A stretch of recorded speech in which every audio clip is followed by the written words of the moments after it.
It's time again. It's time again. We're fine. Hey, we've made it to 13 years old. You know what that means? You're a for real teenager now. We're in 7th grade. Let the hell actually begin now. Hell 13 hath is a no. weird age because, probably because of high school, I still sort of think of 13-year-olds as preteens. I mean, if we're gonna talk about biologically speaking, probably, Sean. But unfortunately, humanity made numbers, and I don't know why we did Humanity that. unfortunately made numbers.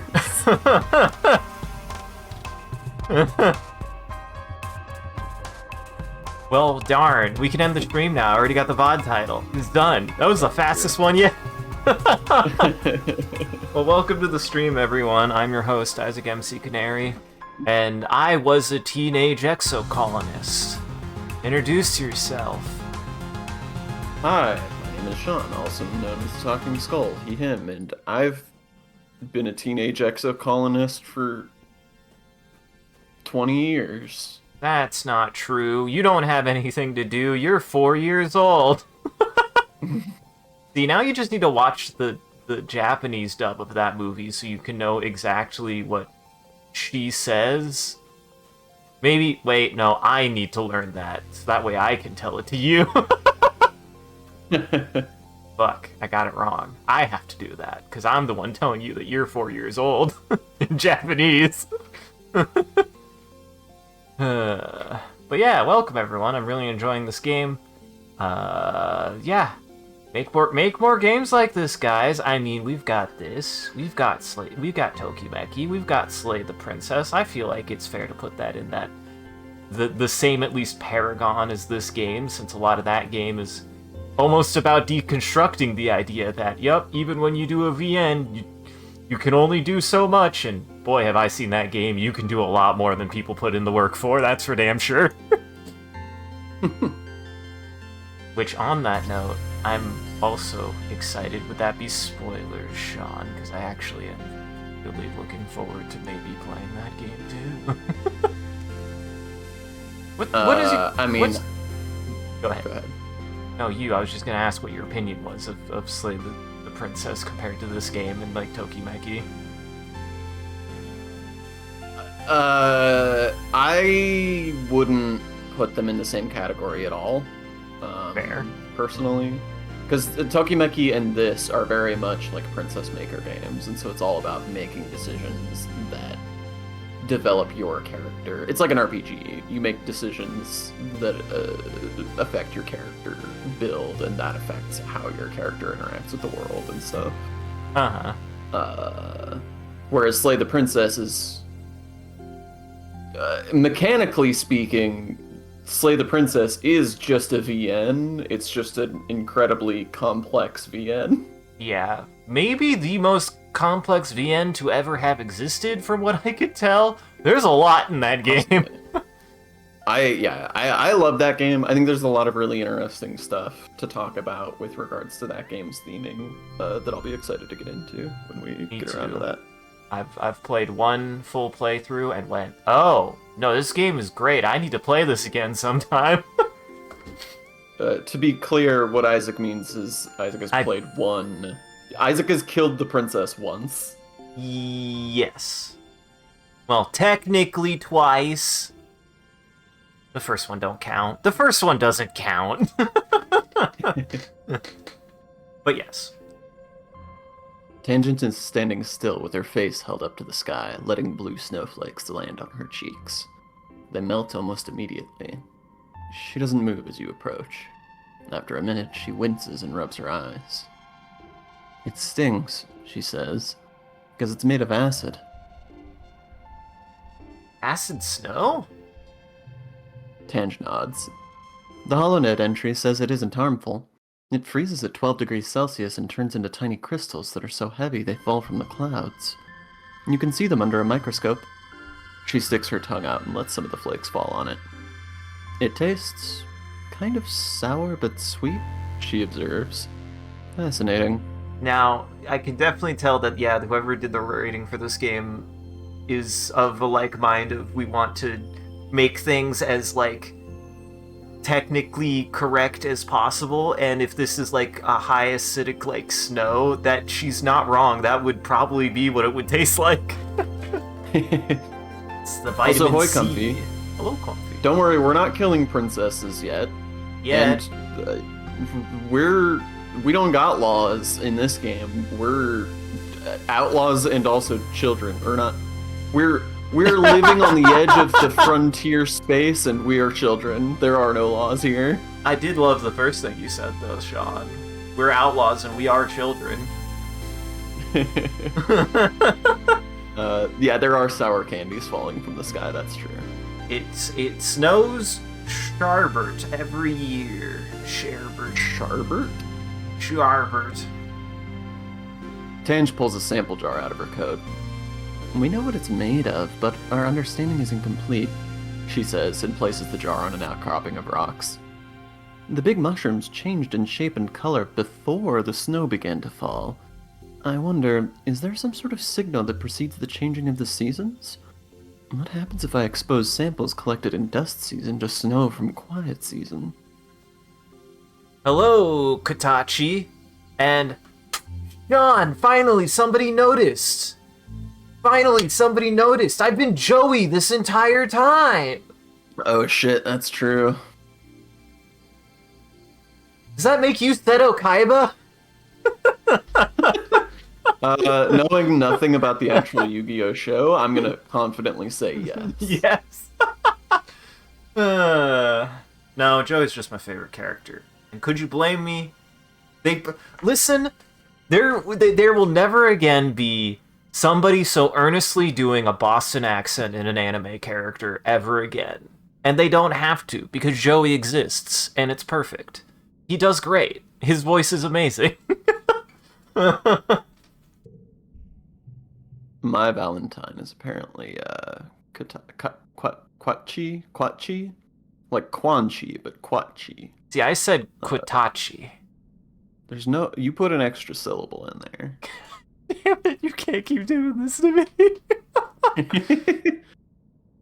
A small, excited smile creeps across Tange's face. There's so much to learn about this planet. I can't wait. Would it be Chi for short? Got it, Chi. Well, welcome. And is it rude for me to admit that as a kid I was a certified Yu-Gi-Oh hater? I don't hate it now. If anything, I probably would love it now based on everything I know about it. But as a kid, I did not like Yu-Gi-Oh. I never like Yu-Gi-Oh. saw the show. I only ever played the card game. I mean... And the card game is pretty bad. But I did Whoa. play a lot of it. You're just saying that because you can't use Pot of Greed no more. Dracula is a necromancer. I need to read, shit, what's it called? That's pretty good, actually. I need to read Carmilla. That's been on my mind recently. Carmella? On the topic of gothic horror romance. I've never heard of that one. Tange narrows her eyes. Yes, we used to get that a lot, she says. I guess it's still true if you think sneaking out of the colony is the same as valid scientific research. She frowns at you. He's so dumb, she mutters and shoves her hands under her arms. He only cares about feelings, especially his own. Damn, Tange, that's fucking cold. Damn, Tange, that's cold. I'm not talking about the snow. It is kind of implied that the snow is not all that cold, actually. I kind of like that detail. Mm-hmm. At least I think it's implied that it doesn't get that cold. It doesn't seem to get that they cold. told us exactly what temperature it becomes snow at, so we know what temperature it is. Oh, she did say 12 degrees Celsius, didn't she? Uh-huh. Which is not that cold. I was gonna say, that's actually really fucking warm. That's actually really goddamn warm, you know, given the fact that snow forms at 0. A snowman out of water forms at 0. Fun fact, everybody. I kind of think in a certain sense, Celsius is better than Fahrenheit because it's just a percentage of what version of water you have. At 0, it's a block. At 100, it burns your skin and isn't water anymore. Isaac knows the states of matter, definitely. And I don't know who that is. I couldn't give you an answer, Tachi. But yeah, no, I actually like that Celsius is like how close you are to. He's like centered around the states of water. That makes sense to me. I'm just used to Fahrenheit, so I've adapted to it. But if I think about it, logically speaking, Celsius makes more sense, and meters make more sense. They both Celsius just make more makes sense. more sense for scientific measurements, but Fahrenheit is more adapted around human experience. That's because fair. the range of habitable, like comfortably habitable environments is approximately 0 to 100 Fahrenheit. That's fair. You too prefer your temperature measurements to be around stuff that you look at as opposed to your own body. See? See? Comfy gets it. Yeah.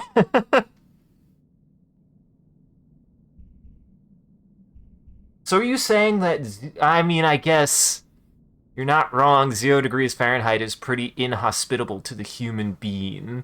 You're not wrong about that. Yeah, I'm not saying you can't live at below 0 or above 100. I have existed in both, but They are you kind get of into hell. it is dangerous to be outside territory if you are outside that range.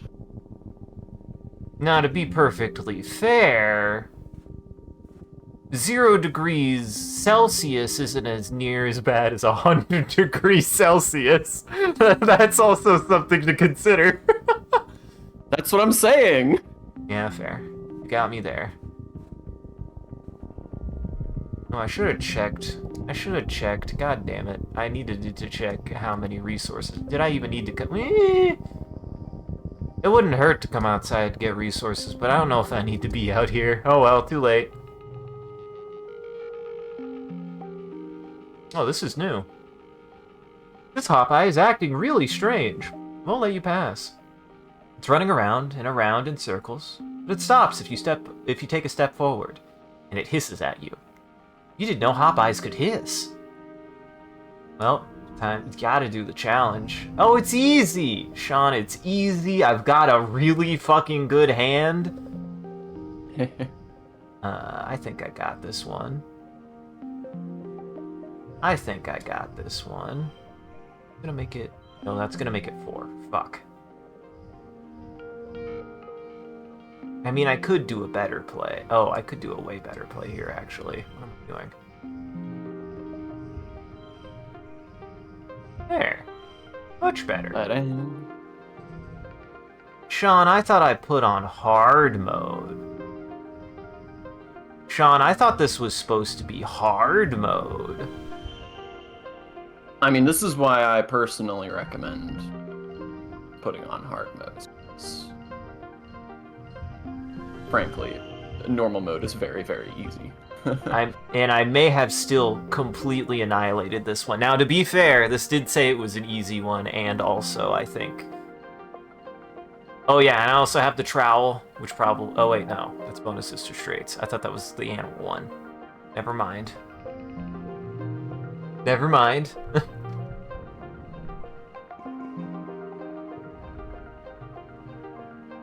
You stop trying to get past it and just listen. Oh! You can hear little squeaking noises from nearby. It's probably warning you away from its nest. You carefully avoid the nest while speaking in soothing tones. The agitated little guardian titters warnings at you, but eventually lets you by. There we go. Oh, well, there's a log over there. There's a herb up there. There's a... Now... Oh yeah, that's right. I got that thing that marks stuff on the ground for me. Because I'm blind. That's actually very helpful for me. Some farmland is spilled outside the walls. The fields don't look like they're doing very well. Nobody's around right now. In fact, it looks a bit abandoned. Nothing's growing here anymore. There isn't even enough for animals to graze on. Tried to plant something. Well, You're just a kid playing at farmer. You mess around for a few hours, planting some things that look like seeds, but it's unlikely any of them will actually grow here. I did my best for that extra. Oh, hey, Dees. Oh, hey. Ahoy. The second sun is beginning to set, and you're planning your route back to the gates when you spot Dis in the distance. He waves you over. "Hi, solar plexus," he says gloomily. He sighs. "I wish we didn't have to go home. I wish we could stay out here forever." He way too scared. Miss my parents. See, if I'm being honest, this is my point. Is like, if I'm just, I think I mentioned this. I actually think I mentioned this before the stream started. I think the best way to play these kinds of games, especially on a first playthrough, is to play them like a horoscope simulator. Don't think about the correct choices. Think about the choices that would actually make the most sense for the kind of character you're playing, right? Like, even if it pisses off Dis, which it might, like, the goal is playing as naturally as possible. And I think these games kind of, for me, live or die on how natural they can make a lot of the interactions feel to still feel gratifying, even if they aren't the optimal, big quotes around that, optimal choices to make. Mm-hmm. What if, he begins, what if we didn't go home? Today, I mean. What if we stayed out and camped overnight? He gestures to the pack on his back.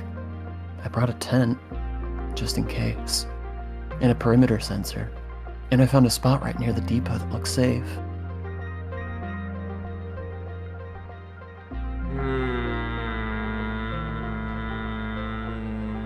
See, I'm ping-ponging between, like, I don't think I would be reserved about this. I'd either be yes or no.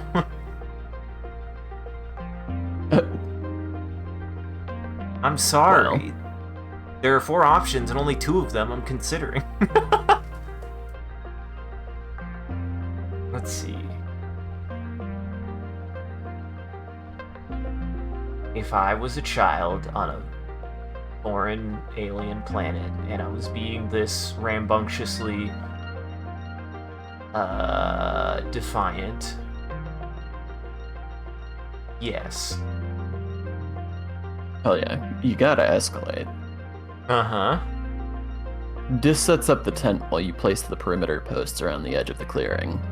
If anything trips this invisible wall around your campsite, at least you'll know about it. Always gotta remember the golden rule of improv, yes and. Always gotta remember that one. Even when you're on a foreign alien planet where you're outside where the wildlife is very dangerous and you're a small child, always gotta yes and. Who needs personal safety, Sean? We could have adventure. Adventure! Without even saying goodnight, Dis crawls into the tent, takes off his jacket and stuffs it behind his head, then curls up in a ball facing the wall. He falls asleep almost immediately. You crawl in beside him and pull a thermal blanket over yourself. You're exhausted from a long day of hiking in the jungle, so despite the excitement of being out in the wild at night, you quickly fall asleep as well. You both wake to a blaring alarm and bright lights filling the campsite. It's the perimeter alert. Something must have triggered it. Dis sits bolt upright and looks at you with wide eyes. Should you go out there to check? I mean, I don't really got a choice now, do I, game? It's easy. It's easy. I just have to hide in the crash. You are sort of hiding in the crash. Uh-huh. Now this is interesting.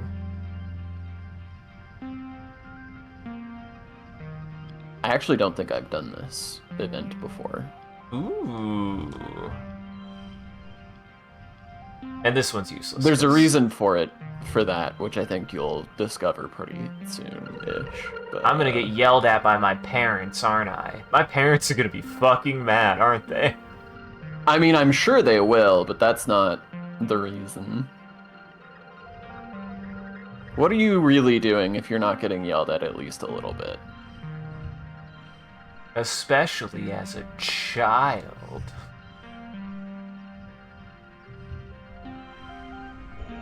Well, that was an interesting choice. See, I thought about it, but I was like, do I thirst for the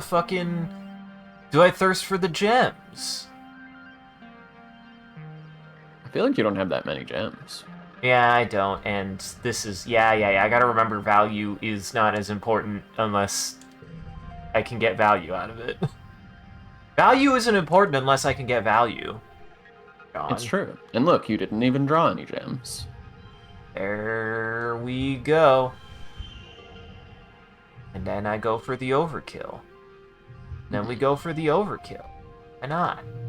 Easy overkill. The triple overkill. He went to hell thrice. You both carefully open the door and peek out through a crack. Nothing. Whatever it was, the lights and noise must have scared it off. The sun is almost up, and you are definitely not getting back to sleep after that, so the two of you eat soy rations and quietly watch the sun rise over the jungle together. Eating our soy rashes, drinking soy sauce. God, I can't... I love the flavor of soy sauce, and I can't think of anything worse than just raw drinking soy sauce. That sounds abysmal. I would definitely gag. When the surveyors open the gates and start prepping for the day, you pack up your gear and go home. You expect the worst, but nobody even noticed you were gone. You left the privacy curtain on your bed closed, and your parents must have come in late and left early, thinking you were asleep there the whole time. You're lucky, but it also makes you feel a little sad. Congratulations! Your parents are so absent that they don't even know you're being a delinquent. That's probably fine for them. I mean, I think this game does a good job of handling, presentation of parents who are doing their best, but also are clearly dealing with something that is much bigger than you.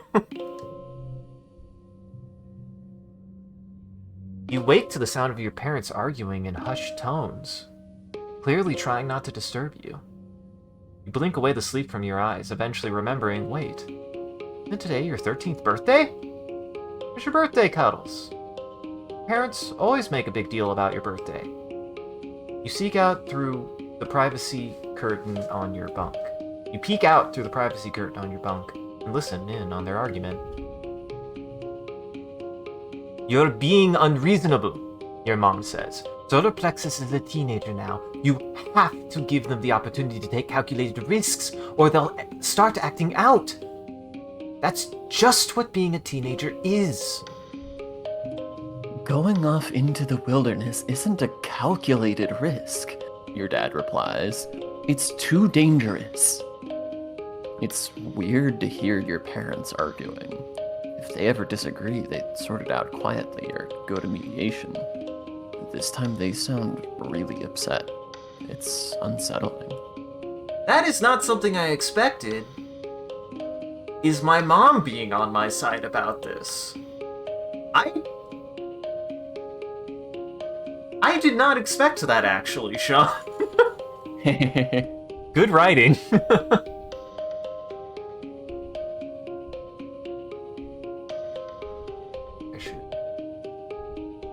The problem is I think I've done this one in real life. The problem is I think I've done this one in real life, guys. Fuck. Oh no. They glance at you. Your mom holds up her hand to silence you and goes right back to talking. Germanium, she grates. You've said yourself that we need every person out there surveying for edible native plants. You're even going yourself. Why not our child? Your dad flails his hands helplessly. Because, Flulu, they're our only child. It's our responsibility to keep them safe.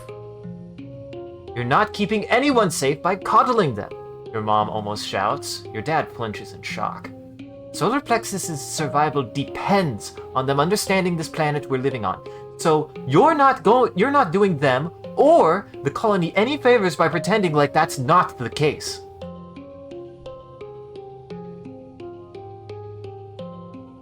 Oh no. Sean. Oh no. Sean, this is fiction. Do I go with fiction or non-fiction? Only you can decide. Fuck. Oh man, I did talk about how this was a horror game. Horoscope, horror game. What's the difference? Horoscope. What's my There's horoscope? definitely some kind of online quiz called Horoscope. I hope so. And if there is, we have to take it we have to find one, and if it's good, we have to take it every October. We have to. We have to take our horoscope every year if we find a good one. I'll look into it.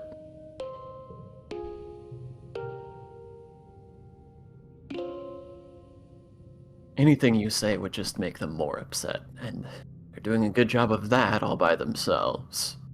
But you're so angry with them right now. Why can't they act like proper parents? They argue for a little while longer before your dad raises his hands in defeat. Yeah. Your mom's fierce expression softens. Hey, Solar Plexus. Sorry. It's your birthday today. And here we are arguing like a pair of assholes. Happy birthday. They both give you a hug. We meant to order up from the canteen and have your usual birthday breakfast.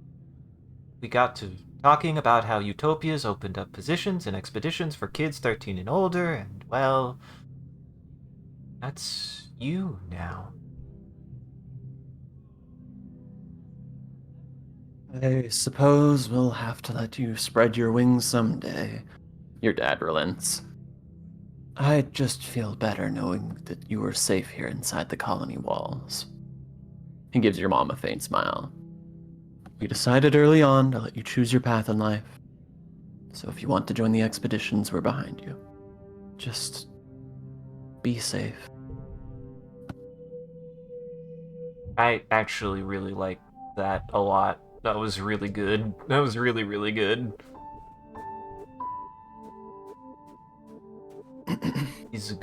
This game, I'm also just really enjoying the character ensemble. I feel it's weird. I feel like actually video games sometimes struggle with ensembles, and I think partly that is due to a lot of games not really focusing on ensemble writing until almost fairly recently, I would say. I mean, the RPG genre has been doing ensemble writing for an eternity. Whether it's been doing it well or not, I suppose, is open for debate, but they've been doing it for ages. I don't know, Sean. The next game that came to mind about an ensemble that I really like its ensemble writing was fucking Nier. Interesting. Unless you wouldn't call that small an ensemble. I was gonna say. I guess I don't know how you're defining an ensemble. There's definitely a clear main character in that game, and the cast is pretty small, so... That's four fair. people. It's four people, and... Ensemble is a flexible term. I was gonna say, I feel like there is usually a main character in ensembles, but I feel like, especially in Nier's case, all the characters are fully fleshed out and fully three-dimensional and interact with each other as, like, the main cast, so... But it's still pretty small, you're not wrong. I guess ensemble would be more like, you know, the classic, the classic, why did I think of Nathan Fillion? No. I mean, yes, Firefly is an ensemble. He is a part of one of the most famous ensemble shows of all time, so... I was thinking of Mr. Flanagan. I don't know why I thought of Mr. Fillion. My bad. Interesting. But yes, Mr. Flanagan is much more, maybe one of the best ensemble writers I've seen, at least of, like, modern ensemble character-driven narratives. Really good. You find your It's really good. You find your dad comparing some plant samples. When he sees you, he puts down the test tubes and gives you a big hug. "Kiddo!" he exclaims, then kneels down to look you in the eye. "I've been thinking. I want to say, I'm sorry your mom and I were arguing on your birthday. We disagree sometimes, just like every couple, but it's unfair that you had to see how the soy sausage gets made." Oh, darn. I'm not persuaded. I wouldn't be able to. I like the thought here that I just lack the persuasion to be able to say that I was upset, and if I really said it, they would just be like, "No, you're not. No, you aren't." Okay. He pats you on the shoulder. "Thanks for saying so. You're a great kid." "Your mom and I talked it out," he continues. "We're both just really putting our everything into the farm right now, and it's making us kind of snappy. You don't have to worry about it, okay?" He squeezes you in a hug. "If you want to join Utopia's exploration team, just be careful. It's dangerous out there." I might. It is the new thing. I might. Oh. Oh. Oh. God, I can go out here now. "The gates are open." The gates are open. I can go to the plains. Interesting. "Survey the Well, plains" is the expedition. mm-hmm. I mean, what's my brave? I've got plenty of brave. I've got plenty of brave. You brave as hell, boy. I'm brave. I'm brave as heck. I'm brave as fuck. Well, actually, first off, it's your birthday. "Have you ever heard the stories about changelings?" Dis muses, scrolling through a book of mythology on his hollow palm. "Old Earth humans used to think that fairies would steal human babies and replace them with their own." He scratches his cheek. "Do you think that happened with me and Tange? I think that would explain a lot. Sometimes it feels like I'm not even really human." You get your medicinal herb, boy. "Take your medicine, Dis." Take your medicine, Dis. Still not your fucking birthday. Damn it. Oh, hello. You find Dis sitting in the mouth of one of the wall's drainage sewers. In wet season, excess rainwater is diverted out here so it doesn't flood inside the walls. In the meantime, it looks like Dis has set up a little base here with pillows and a stash of snacks. His alien communication device hisses with static. He looks up from his holoscreen as you pop your head inside the drain. "Hey, solar plexus," he says quietly before going back to the game he'd been playing. What you doing? "You haven't heard of it," he says without looking up. "I made it myself." You pretentious fuck. You squeeze into the narrow drain and sit down next to Dis. On his holopad is a picture of Mars, and you watch him drag a match up from the sidebar and drop it onto her face. Little animated flames wiggle over the picture, leaving parts of it looking charred. It's pretty crude, but you think you get the point. What happened with Mars? Dis shrugs. "Same thing that always happens," he says. He resets the game, then drags a bomb from the sidebar onto the picture of Mars. It explodes, and the picture disintegrates. "She booked my name down for every appointment with the nanoprinter because she thinks my clothes are always torn up and dirty all the time," he continues. "So I got in trouble for wasting resources. I tried to tell them it was her, but Mars never gets in trouble. Everyone likes her," he mumbles. "But it's fine. I don't need anyone to like me. I don't care if they hate me. I hate them." Well, don't you worry, Dis. Mars is only at a steady 8 with me. She can't go above Tammy. She's not allowed to go above Tammy.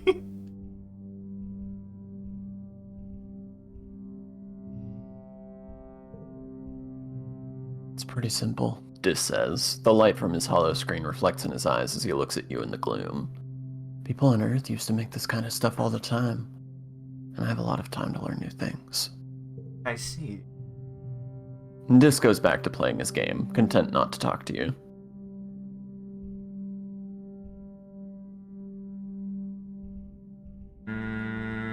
Why don't you just try to talk to Mars? I'll at least try to be nice. Dis snorts. Yeah, right, he says. Talk to Mars? No way. She'll just make fun of me even more. Why should I bother? He says, going back to his game. I don't care. Well, more dis. Everyone is so dramatic right now, Dis says, completely oblivious to the irony, kicking a rock with his hands shoved in his pockets. Who cares who said what to who or whatever? It's so dumb. Hey, dare you to go into a restricted area? You dare Dis to explore the creepiest, darkest part of engineering, deep down where even Chief Engineer Instance never goes, under the recycling room, where they say there are ghosts. You set the mood, then sneak around behind him, put your hollow palm flashlight under your face, and shout, "Boo!" Sean, I like this card. It's gonna be my gamble card. It's a nice card. Uh-huh. He rolls his eyes. Solar plexus, think about it. If there were ghosts on this spaceship, one of them would be my mom. Oh. Yeah, you guess that would scare a normal person, but Dis still isn't scared of anything. I don't know how I feel. I don't know how I feel about that one, Dis. Hey, Dis. I don't know how I feel about that one. That one I don't know. Oops, Dis has a lot going on. Oops, Dis. Oops, sorry, Dis. Oops, sorry, Dis. We didn't mean to dig up your baggage. Hey, Dis. Sorry about your dead mom, who's super dead. My dad's what is the line is? Don't worry, my dad is like super dead. Yeah, something like that. That's a movie we should rewatch. We do. Oh no, there might be somebody who's lurking in chat who we might need to watch Hot Rod with. Just saying. Just saying, Sean. We might need to rewatch Hot Rod fairly soon. I haven't seen that movie in a long time. It's a good-ass movie. It's fun. Yeah. It's fun. It's got a good moral? I'd call it a moral. I think I ended up being Utopia, correct? Yeah. When you boarded the expedition's autobus this morning, you didn't know what to expect. It trundled you. Yep, it trundled you and the other surveyors a few clicks north to the prosaic plains, high flat area with cooler weather than your colony. You could barely control your excitement as you watched the landscape change. Now you're here. You're finally old enough for a real survey mission away from the colony. You greet Chief Surveyor. Ah, she gave me a gun! She did. I actually don't know if that's a gun. It could just be like a blowtorch. I mean, it literally says it's a plas cutter, and you can see visually that it's a blowtorch. So she didn't give me a gun. You greet Chief Surveyor Utopia at the depot. This here is a plas cutter, she says, handing you one. It's a tool for cutting and heating things. You can use it to make a fire, cauterize a wound, boil water, and it cuts some materials pretty alright. You can use it for self-defense. You can use it for self-defense too, but I don't suggest it. I wasn't reading my options. She makes a so-so motion with her hand. This is a quiet area, and what we're doing, we're not supposed to be in danger. We're we're just gonna be taking notes and pictures, keeping track of all the flora and fauna we see. Just don't touch anything unless I ask you to take a sample. Everything is potentially dangerous. We don't know much about what's out there, which is why we need surveyors. Even young'uns like you. Prosaic plains or sparse region. Like, you can assume from the name, you can see things from a long way off. Utopia sees you squinting at the horizon. And what are you gonna do? What are you gonna do if you see something coming for you? What are you gonna do, lad? I don't know. I'm kind of feeling it. I'm feeling her tonation. What intonation? You're feeling it Sean? out. I always got a southern vibe from her, but you do you. What are the Irish but? What are the Scottish but the Southerners of Britain? They're explicitly northern. North. I know.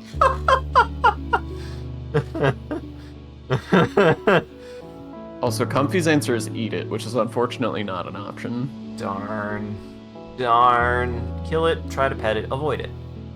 I want to pet it. Utopia puts her fingers to her temples. I'm going to hope you were joking, she sighs.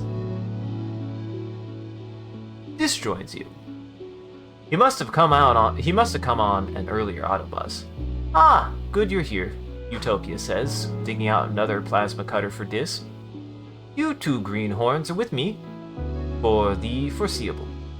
Now, we don't gotta sniff each other's butts all the time out there, but I do expect y'all to be in yellow distance. Comms can get spotty out here. You and Dis share knowing glances. You've both been sneaking out to explore long before you were officially allowed. It does make me wonder how this would be different if somehow you decided to be the lamest child and decide to not go out into the wastes as often as possible. Utopia also hands you a survey drone and shows you how to launch it. It'll automatically perform local scans for wherever you go, though detailed scans still need to be done manually. When you return here to the depot, it'll upload its findings to the holonet. Your job is to cover ground, see what's out there, and so long as it isn't dangerous, report it. She slaps you on the back. Alright, team. Don't get yourselves killed out there, okay? Hey, I was starting to get it. I was starting to get an accent, and it didn't sound awful by the end of it. I think. Yeah. Ooh, new Did friend. you read what your new perk does? Nope. I had a feeling. Which one did I get? Animals. Upgrade pet cards via relaxing in the park. Pet cards? I don't think I have any of those. You got a pet card. You got a friend. I've got my one friend. I got you. So, got you. Okay, Not yes. bad. They're, yeah. Yeah. And combat and +2 to strength challenges. I probably should have equipped that. I forgot to equip my gun, Sean. You did. I guess I could leave first. He ain't going nowhere. Very kind of them to let me do that, actually. Sometimes it doesn't. I should check. Nope. I'm still locked out from being able to do that. Wait, there's a thing there. Oh. Only show equipped pets. Well, that's fun. Nah, I would like, if you can get more pets, I'd like to have a small army following me around, actually. That'd be fun. Yeah, absolutely. A bush bub's blocking the path, lumbering slowly back and forth between a dense strand of gloop mushes, or whatever those plants are called, and a wide circular lake. It's like it's on some kind of patrol. It growls a warning when you try to squeeze past it, so you back off. From the look in its eyes, this one isn't letting you through easily. I could perceive. Okay, now we're in the big leagues. Oh no, not again. Card Oh, that becomes 2 at the end of the fucking chain is so nasty. it's such a nasty, dirty dick. It's such a nasty, dirty dick, Sean. Sean, it's so nasty and it's so dirty. It's not ideal, that's for sure. Now, this one is 18. This one is 14. Yes. This is probably the best play here, actually. I like it. Right? Now... Okay, I can work with this. I can work with this, Sean. Uh-huh. I can work with...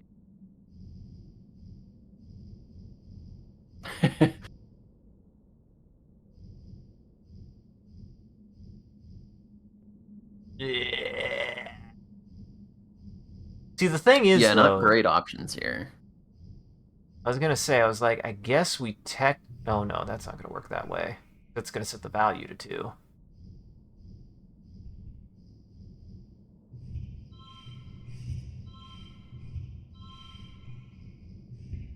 Want you to go to hell. Because there's this. There's this. That one's 19.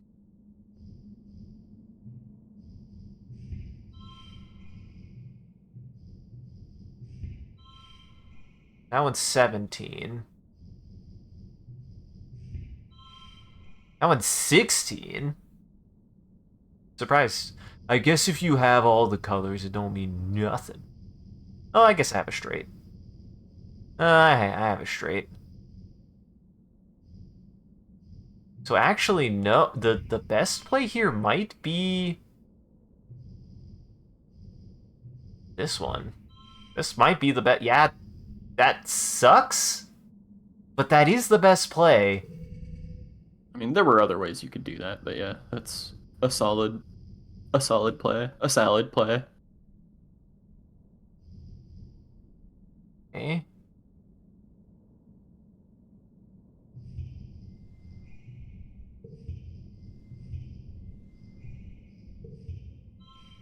That. And then we do...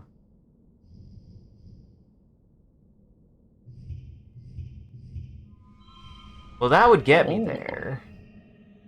And I don't think I would be... There.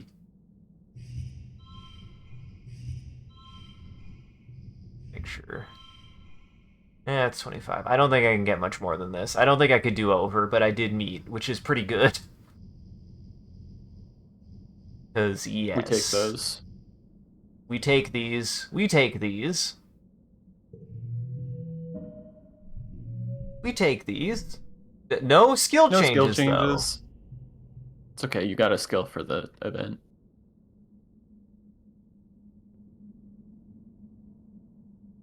You're still up unless we're unless you want to switch on these ones. I thought we were going back and forth, but I will continue. You sneak through the gloop mushes, crawling under them so the bush bub doesn't see you.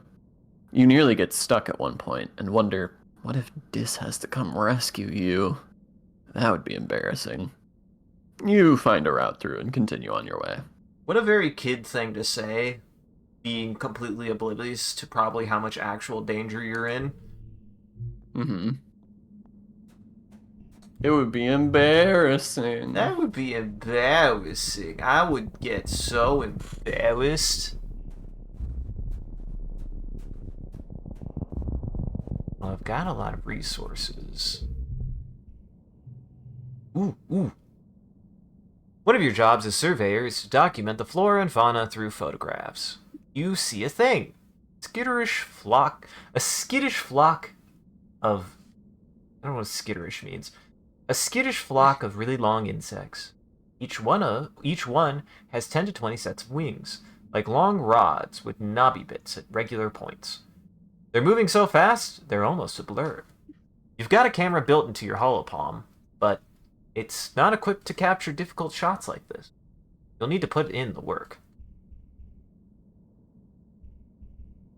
Let's see. Angle, try to get close.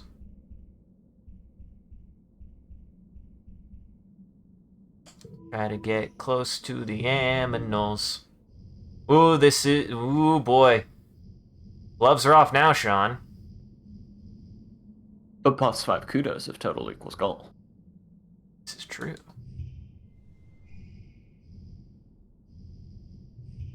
Is this?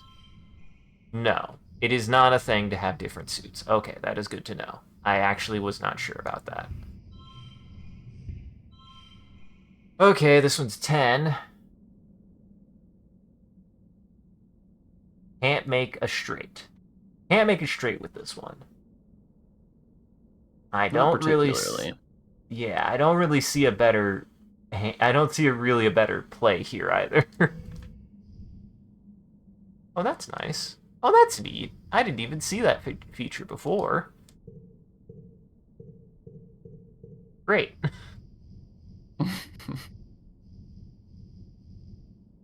No sports ball. Wildcard values match as all pairs or straights. So wait. Do I not know what value it's going to be until I play it? Its value is 0. It just counts as a match for any and all other cards. Gotcha. Okay. Gotcha. Oh, okay. Okay. Yes.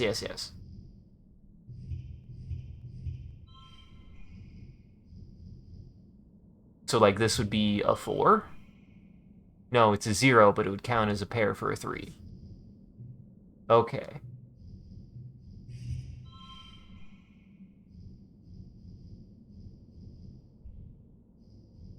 Wait, how is that a straight? How is that a straight? Because you got a wild card. But that would mean that oh! So this also counts as a 5? Mm-hmm. I mean, it just always counts as fulfilling any and all criteria for the value. Okay. Oh, that's a really good card then. Holy shit. Mm-hmm. I didn't realize how good that card was. 17. Nope, this is better. Nope, that's better. Ooh, boy. Might have to spend some cards, Sean. How do I do? Why is this how my brain works? It's really unknowable. Truly. I don't want that. Alright, shit. Your character only looks a tiny bit insane on the card art. Only a little bit.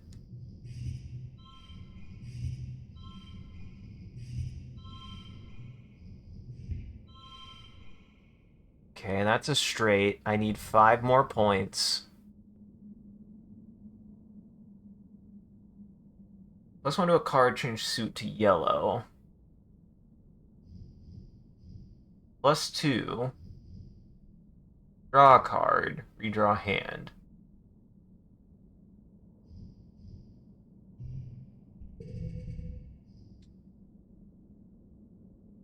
To be fair,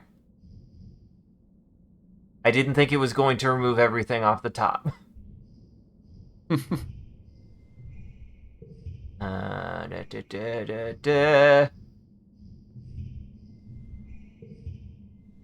John, this is rough.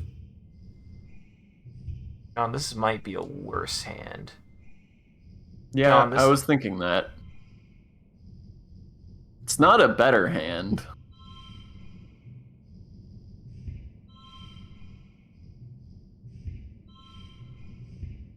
Yeah. That... isn't great. That could be 4, 6. Nope, that's nothing.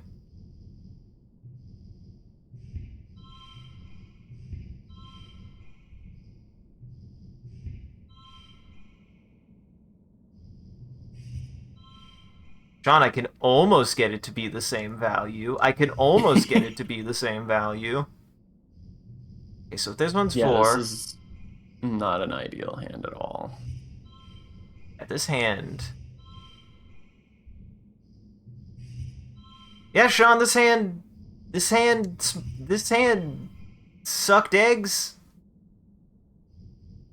This hand sucked eggs. Do I finally now I'm gonna feel bad because you made it a point that you've never failed one of these. I don't know if I've never failed one of these, just that I don't. You don't? You don't? You don't I don't what, know a lot Sean? about how this game handles failing a lot of challenges, I guess, is all I'll say. If I have failed these challenges, I haven't failed that many of them, was all I meant. Hear that, guys? Also adds. Also ads. Hear that, guys, though? He doesn't even know. He doesn't even know what it means to fail. Sean doesn't know what failure means. Fuck. I never learned the word. I mean, I feel like I was talking about. I feel like I was talking about being like willing to be like, fuck it. Failure is a part You of do life. always have the option of pushing through. True. Though if I think about it, I also feel like I get that it still has a pretty steep consequence, but it still feels like a way to be like, you don't have to fail, you just get to lose stress, and sometimes losing stress might not be the worst if you need to get rid of cards anyways. I might need to get rid of Sports Ball sooner rather than later, Sean. This card has been fucking me. This card has been I tried to me. tell you. It's a real kiss of death. It's so good in the early game, but it gets to be a liability pretty fast. Which I think they mean for it to feel that way. I think they do mean for it to feel that way, but it certainly is. And it's not like you can't get good value out of it. Like getting, if you can build a 4 of a kind or 5 of a kind or something with it, it can still be a decent play. Especially in earlier rounds, like having it in the round of 5 is awful. But playing it in the round of like 3 can be pretty good. Which I did consider. I actually did consider playing that card earlier, but I was like, no, I think it'll be fine. And it turns out, Sean, in fact, it was not fine. No, the round of 5 is the worst time to have it. Yeah. Yeah. Yeah. Now, you do still have other cards here. And based on what your lineup is right now, there is a card a consumable you could use that would boost your score by a lot. It wouldn't get you there, I don't think, but it would be a pretty big buff to your current score. I was wondering about, as soon as you said that, I was like, wait a second, 4, 5. Oh, but I don't have that wouldn't make it a 4. That wouldn't make it a 5 straight. Shit. This would make it a 7. I don't want to use your medicinal herb, though. I don't want to use their medicinal herb, Sean. Those are for Dis. He needs those. He loves to eat them in front of me. Let me think and see. Can I math enough to know what the exact score would be if you used what I'm thinking? You would gain 2, 3, 4. I think it would put you at a 28. I think. I guess there's also... Because, yeah, this card would become... Well, this card would become... This was a +2.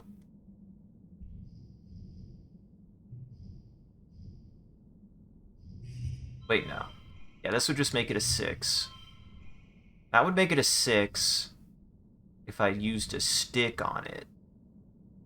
Out of curiosity, you can get straight 2s across the board. What does that give you?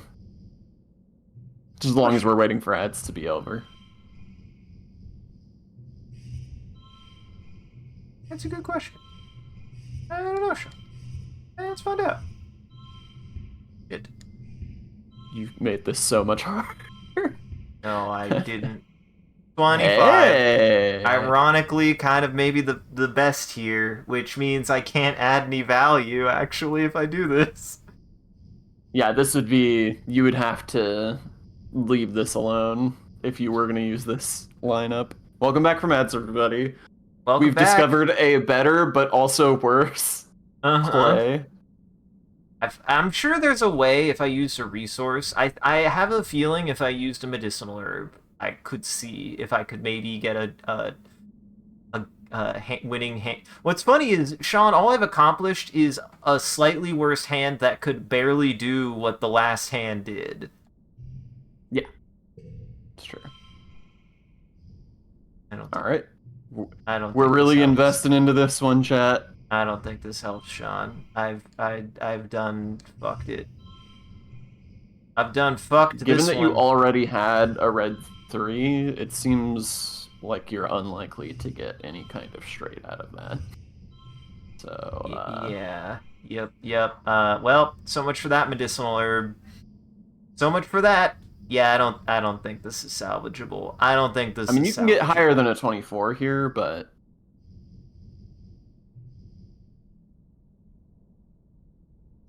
But if you don't want to push through, then I think you're going to have to call this at some point anyway.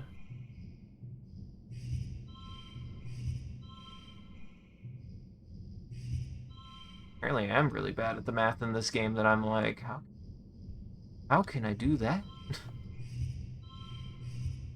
Oh, yeah. Hey, I got 2 more points! I got 2 more points! Nope.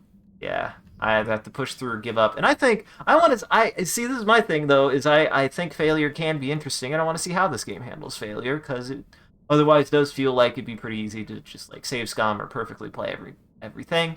And I think life... You've definitely proven that it would be easy to perfectly play every hand. Yes. I think that is what we've proven here. Yes. Also, Hoy Silos. Hoy Silos. Defeated. Look, I only got 1 stress, and I still got a kudo. You waste a bunch of time trying to line up your shot. By the time you're in position, your subjects have moved. Okay. Oh, by the way, do you want a little bit of help? What? Just like a really little bit of help. What? There was an item. There was a collectible back there. Wait, what? How am I still so blind? I will say, this first area, the color of the ground is very similar to the color of the highlight. Yeah, but it still feels pretty bad. I feel like I should have seen that.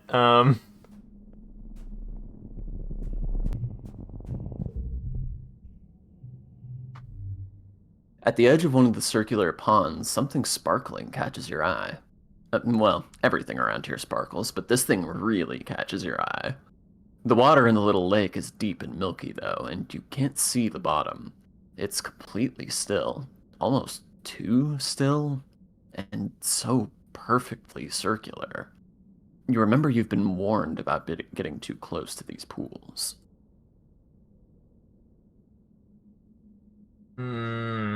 Bravely approach the water. Okay. Bravely disobey the instructions. Okay.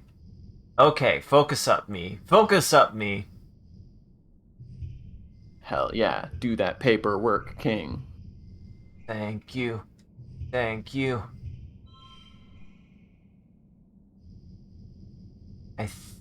Yes. Because technically this is not... Oh, technically it is.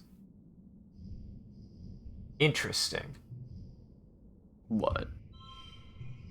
Okay, that gives us equal value for less. This technically is considered the fourth pane, which I find interesting. Or the last pane, even though technically the last pane is on the right and left, and they're not accessible. It's the last available pane. Okay, I do think... Yes, this is the best play. This is the best play. Alright. Okay. Equals 58.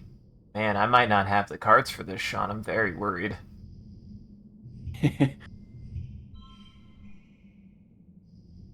Five.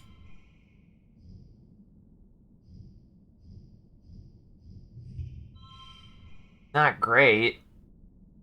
It's not great, Sean. It's not amazing. It isn't amazing, Sean. Then you just need 26 in the next round. You can do that. Okay, okay. Alright, here we go, here we go, here we go. This is possible. This is... probably... I'm so close.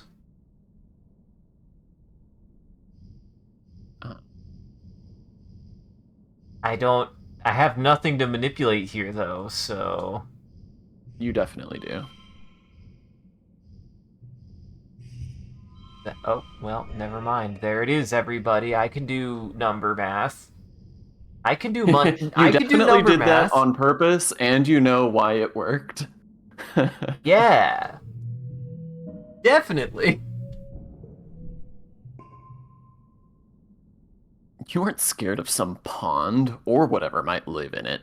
You march up to the edge, keeping your eyes on the shiny prize, and paw around in the snow looking for that shiny whatever it is. Looks like it's a pretty crystal, just sitting on the ground. Good find. See, look. I made it back. Oh, boy. Okay, I'm very stressed. Okay. Alright. Well, that's exciting. That's neat. That's exciting. Congratulations, you're a real surveyor now. I like how spooky this atmosphere is. There isn't really music. It's just kind of sounds. Mm-hmm. This little gazebo is set up as a waiting area for automated transporters which trundle back and forth between here and the colony. A sign reads, Autobus Depot, Prosaic Plains. Sparse vegetation makes this an ideal region for resource extraction. Blue snow is mildly acidic and may corrode equipment with prolonged exposure. Please rinse exosuits upon return. Go home. Are you sure? Yes. Yes, go home. Why is egg so hard to find? Sean, I've seen 2 egg. Why is it so hard to find egg? I don't know what to tell you. Get better at egg. I'll try. I'm trying my best to get better at eggs, Sean. I'm sorry.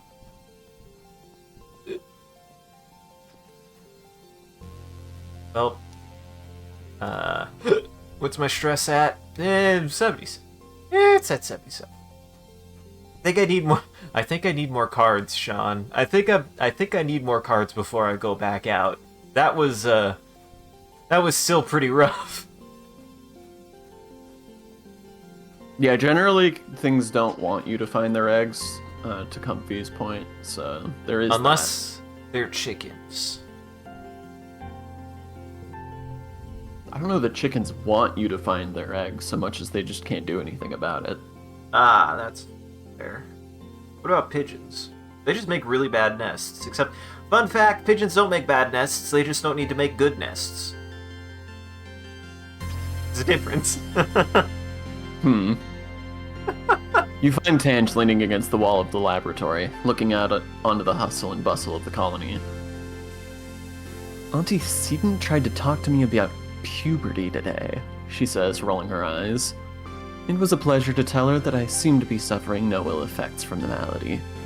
She crosses her arms and shrugs dismissively. Perhaps there's a limit to genetic recombination therapy, as I do not seem to be undergoing the effects common among those who are born to this array of hormones. I should advise Chief Engineer Instance. Interesting. Interesting. Have a flower. Have a flower. Interesting, have a flower. Interesting, have a flower indeed.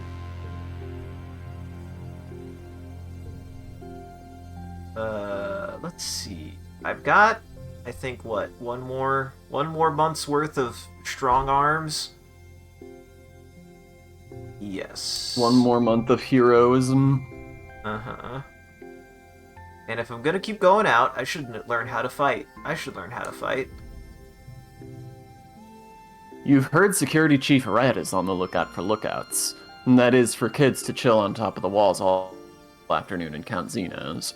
Sounds way better than going to class. He gives you a once-over, eyes narrowed. Alright, he says. Look over there at the end of the field. What does that sign say? And just choose to fail. You can read the sign easily. It says, if you can read this, your eyesight is 20/20. Huh, what a weird sign. What does that mean? Rhett nods in approval. Good, you pass. Come back next month and I'll put you on the roster. Hey, I could be on lookout duty now. I could watch the wall. I feel so inclined. Why do I work backwards? Get up all along the watchtower. Yes. I don't know, I'm an idiot.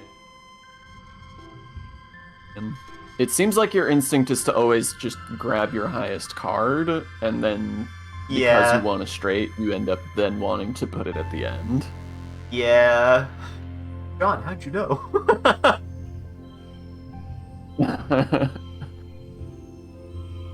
John, how'd you know?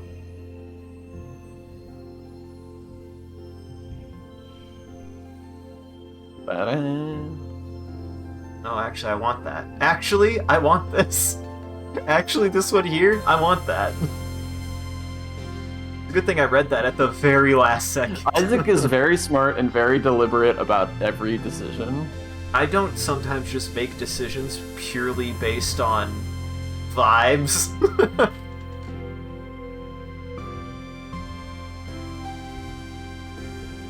Oh shit. There's your birthday. Hi, Pollen. Hey, there's a stick. Hey, where's Dis? That has something to say. Hey, Dis, where are you? Hey, where the fuck is Dis? Oh, there he is. Okay, that's fine. He's exactly where you would expect him to be. Yeah. Hey, Dad, how you doing with the pollen this year? Your dad was sniffling and sneezing pretty bad this morning. He collapsed around this time last year, so you've been feeling anxious about his health. Especially now that the pollen is back. He's working hard in the fields, respirator hanging from his neck as he grunts and shovels dirt into a wheelbarrow. He sees you coming and stands straight, coughing a little as he stretches his back. Hey kiddo, brings you out here? Dad, you gotta wear your respirator. We talked about this. Your dad makes blah blah blah motions with his hand. I do. Don't look at me like that. I'm just letting some fresh air.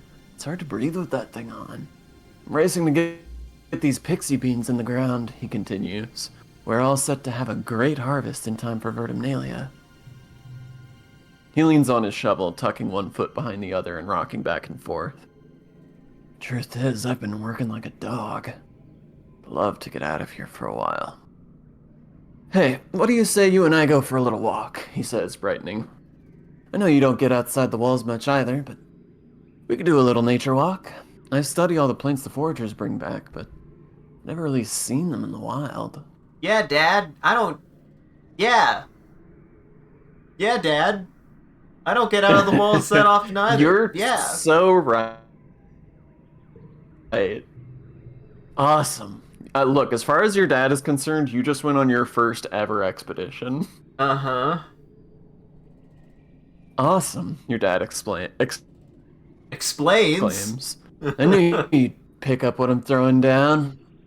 You're Your mom doesn't see the draw, he continues, flipping his shovel up under his shoulder and picking his way carefully out of the turned fields. She likes what she can control, you know? But there's a whole planet out there. I want to explore. He stops and doubles over, suddenly racked with a coughing fit that makes him unable to speak. He tries a few times to catch his breath, but each time he just starts coughing harder. The pink pollen in the air swirls and eddies around you both. Maybe you should stay indoors.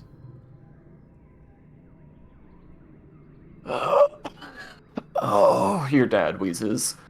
You're just like Instance, that old stick in the mud.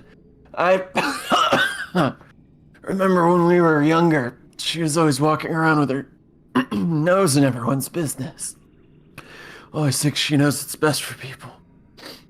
Despite his brave words, he has to hold on to you for balance as he catches his breath again.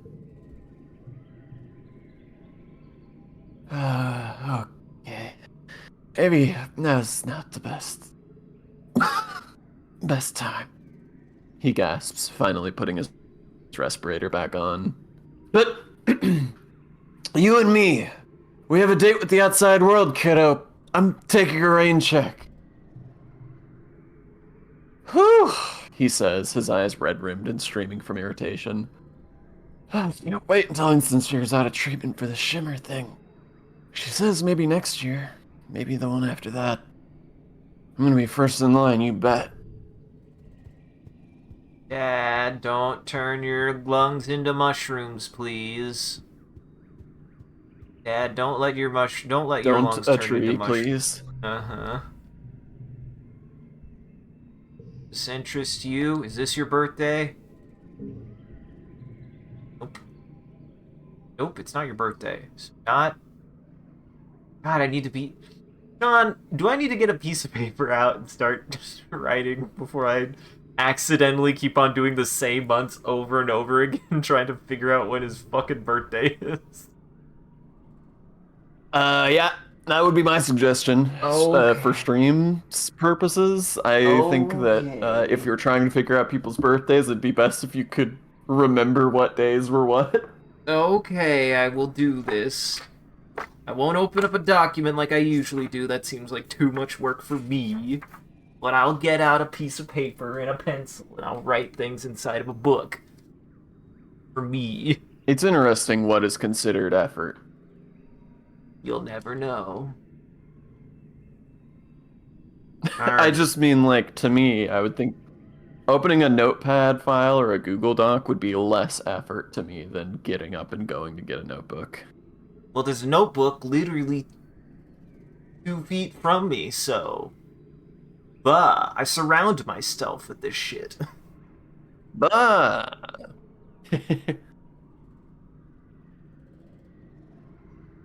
Alright. Not the first. Well, now you know that Pollen 1 is not Dis's birthday. Okay. Now I know, and I think... Fuck. No. Thank fuck. Alright. And then technically... Now what? Wait, do I know your birthday? I don't think I've learned Tangent's birthday either. I haven't. So not the first Apollo for Tangent either. Are they twins? They're not twins.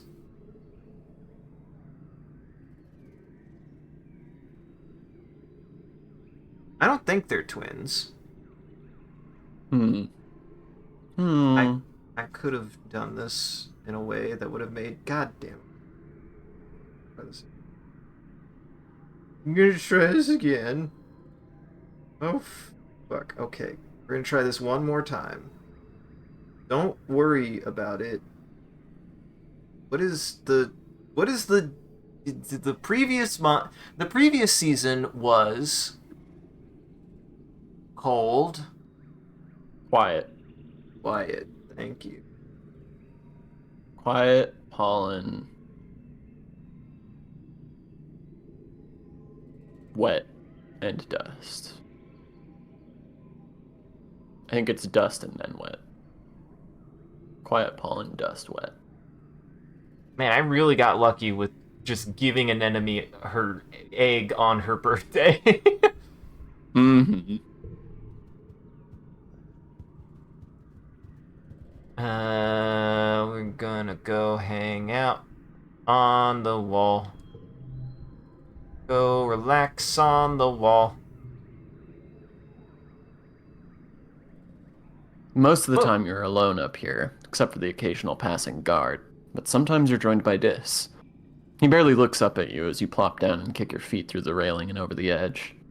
He looks like he's doodling on his holopad. You see all sorts of plants, mushrooms, little creatures with too many eyes or too many legs. He has a selection of plant samples at his side, like artist paintbrushes laid out on a towel. He must be quite the junior botanist. He's not drawing plants right now, though. He's actually drawing a person, and not anyone you recognize from the colony. They have long, dark hair and a pointed face, and are covered from neck to toe in floaty black robes. They look neat. You wonder if they're Dis's original character or something, like his super cool goth self-insert. is that your OC? Is that your OC? Is that supposed to be you, This but Isaac? cooler? Is this Javier the Hedgehog? Is this Javier the Hedgehog? God damn it. Everything I do. This Dis flinches and turns off his hollow palm. No, he says defensively. It's none of your business. I'm very good at being friends with Dis. I would never. This kind of sucks. I would never lose stress cry. It's such a good card. Me. I couldn't lose stress cry, Sean. I couldn't. You could have given up the other one if you preferred. That one's really good too, though, Sean.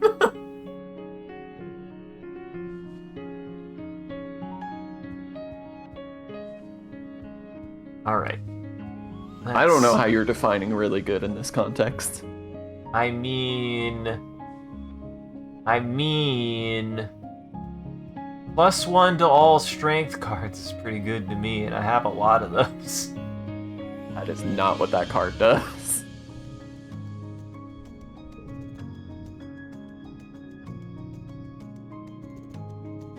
Oh. Wait, does that mean it makes things harder? No, it just gives you 1 extra point in a strength challenge. Okay. Yeah, that's okay. It can be a 3. That's fair enough. For some reason, I thought that was a different card. For some reason, I thought that was a different card, Sean. I'm sorry. Okay, no. It's been too soon. Dis is skipping stones across a flat stretch of rock. Talked to my sister today, he says. Skip. She's doing some kind of super secret extra credit project in engineering. Wanted to gloat, I guess. He tosses a rock into the air and catches it. Whatever. She just likes it when people pay attention to her. Well, I can't give you anything yet, and I can't dare you yet. I should see what the next dare is. I just realized that. What's the next dare? What's the next dare? Need 80 bravery. Oh, jeez. I'm at 44. Ah, goodness. That is a lot. That's a lot, Sean? A lot. It's doubling. He's doubling. It is doubling.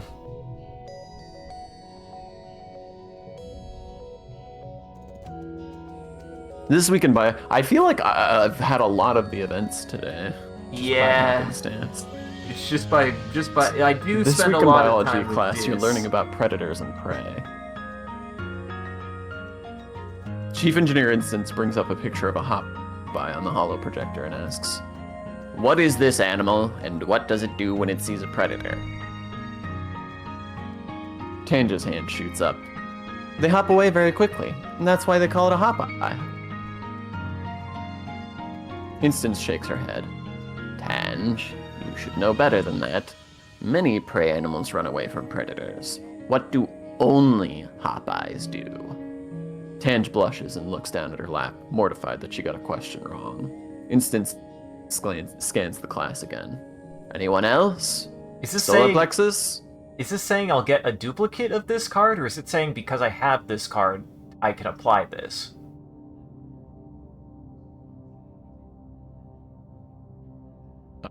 It's saying you will get this card again.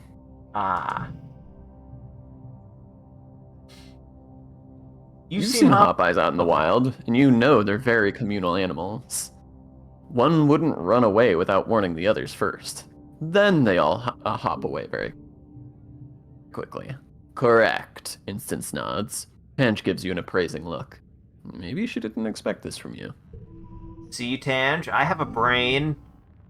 Oh boy. This becomes blue. It's a smart brain, too. This is not that bad. This is not that bad.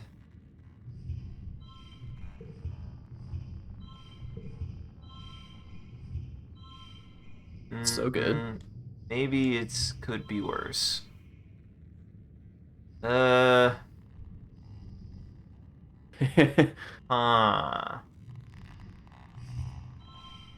Indeed.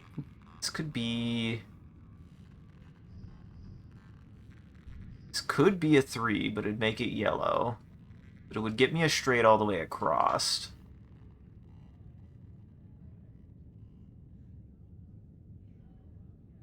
I Would be don't quite good. see an alternative.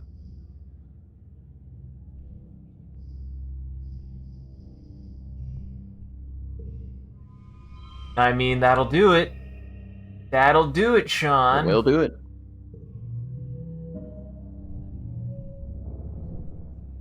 Man, the cards have been unkind to me again today.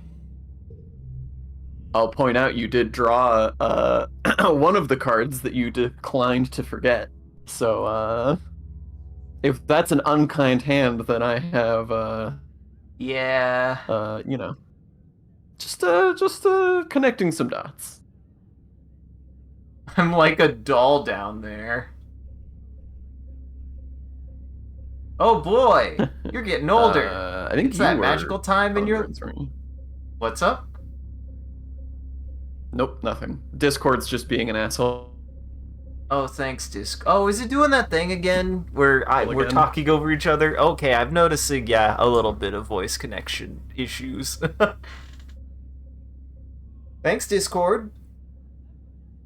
You're getting older. It's that magical time in your life, full of discoveries and possibilities when children become adults and their bodies change in weird, wonderful, and often embarrassing ways. When you were younger, Congruence gave your class a frank presentation about preparing for the changes to your bodies would experience the next few years. Which of the parts of the presentation was relevant to you?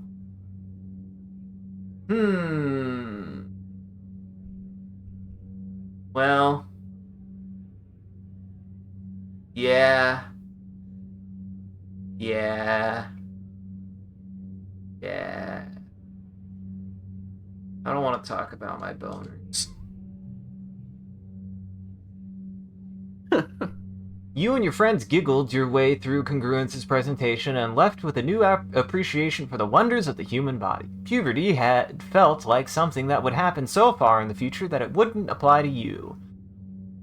You put it out of your mind, even as you noticed Cal's voice beginning to drop, or Mars starting to dress differently. Till one morning, you wake up and something feels different. You gonna talk about my boners? You just know something's off as soon as you open your eyes. Oh, go for it.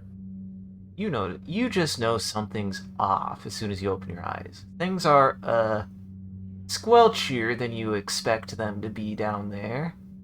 You were having an exciting dream and then something happened. But you can barely remember it. Oh no. Not my first wet dream. You just want to close your eyes again. Ken You would remember... never. You remember Congruence's sexual education classes, and you're really not ready for their real world practical applications.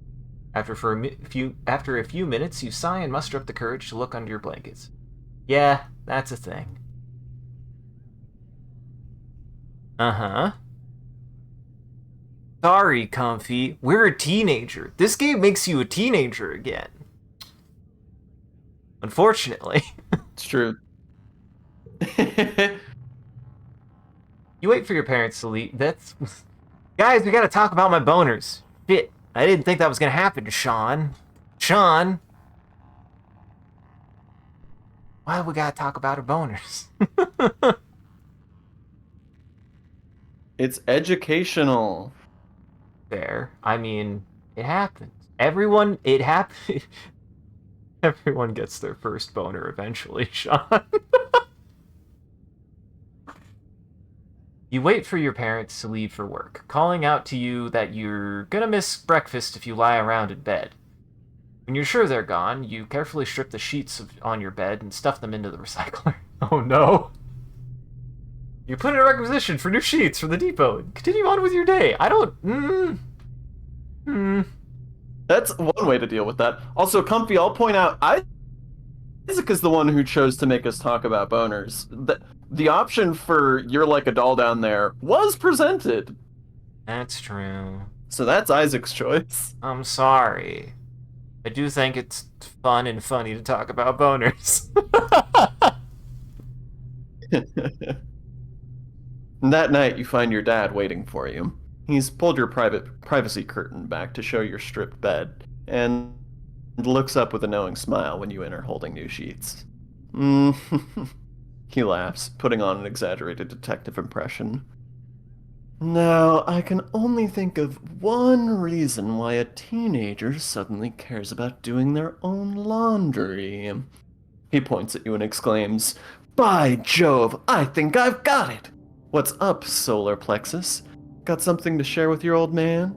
Don't talk to me like that, Dad. I don't want to talk about boners, Dad.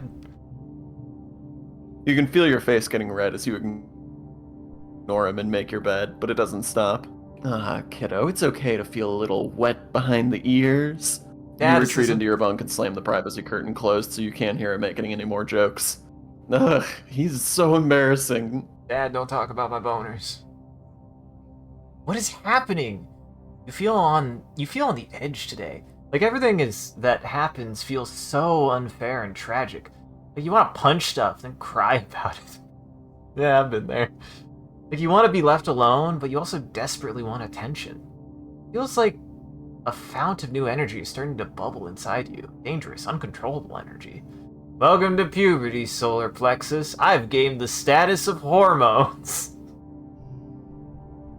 Yay! Hey, rebellion increases tripled. Guess I gotta be rebellious.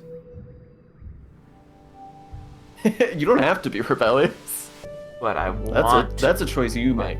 But I get bonus rebellion points, Sean, if I'm rebellious.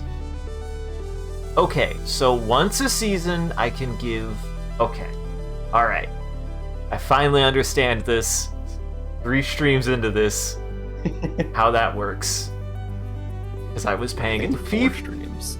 To be fair, I will admit sometimes we get extra boner points, Sean. Comfy's right. But listen, sometimes I don't realize how a mechanic works until I decide to finally look the mechanic in the eyes. And sometimes I just don't look a mechanic in the eyes. I'm intimidated by numbers. Scary. Tangent is deep in conversation with one of the other scientists. He seems to be consoling her, though Tangent's face betrays no emotion as he claps her on the shoulder and reassures her that she's doing really well for someone so young and that everyone compromised some of their samples when they were first learning. He leaves, and Tangent sighs as she goes to put her head in her hands, stopping short when she realizes she's still wearing gloves. She peels them off and digs her fingers into her eyes. Oh god, don't do that, Tangent. You need your eyeballs.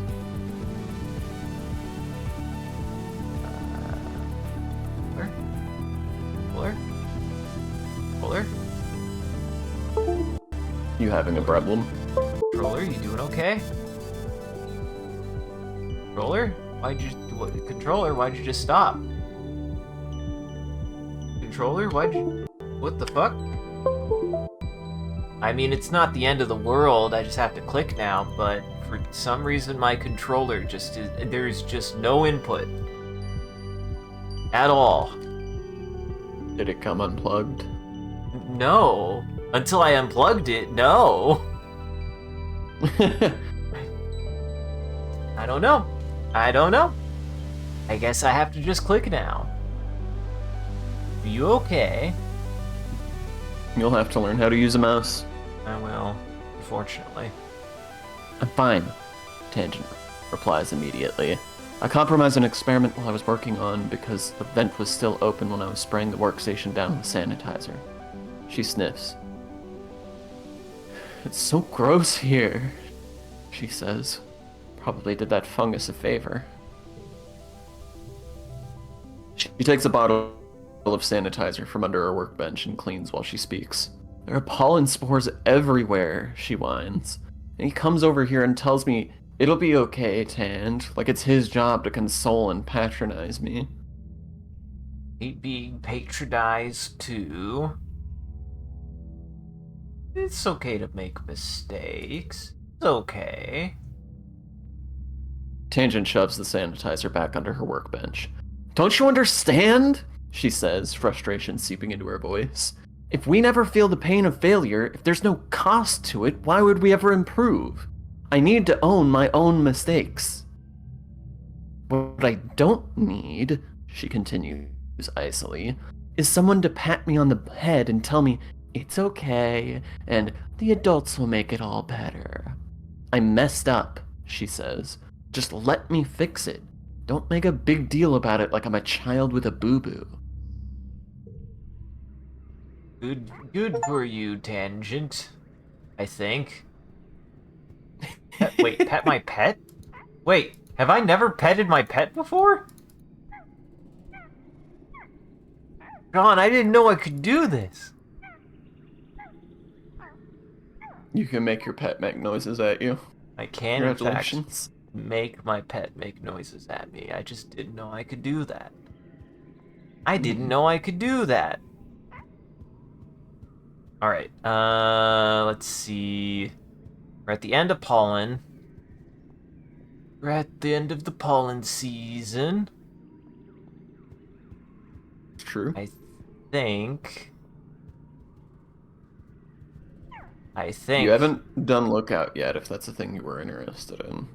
Yeah, I haven't done that yet. Let's check that out. Not to push you in any particular direction, I just wanted to make sure you hadn't forgotten. And I was not really sure what I wanted to do next, so... You show up bright and early for muster with the other garrison recruits. Mostly younger people. The older, more experienced security officers are all posted up for guard duty. Alimony is here, though, her rowdy red hair tied back into a poof. She shoots you a little grin. She falls in formation. I hate you, English. She falls in formation beside you. You shift. Sure. What did you say to me? You've just pronounced it weird, it's fine. It's okay. You shift from foot to foot awkwardly, not sure where to put your hands. Alimony nudges you with her elbow and gestures that you should stand like her, with your hands clasped loosely behind your back. You manage that just as Security Chief Rhett comes to speak to the recruits. Good morning, recruits, he calls, his voice cutting through the still morning air. He pauses, looking at the assembled band of motley youth, and taps his ear. Good morning.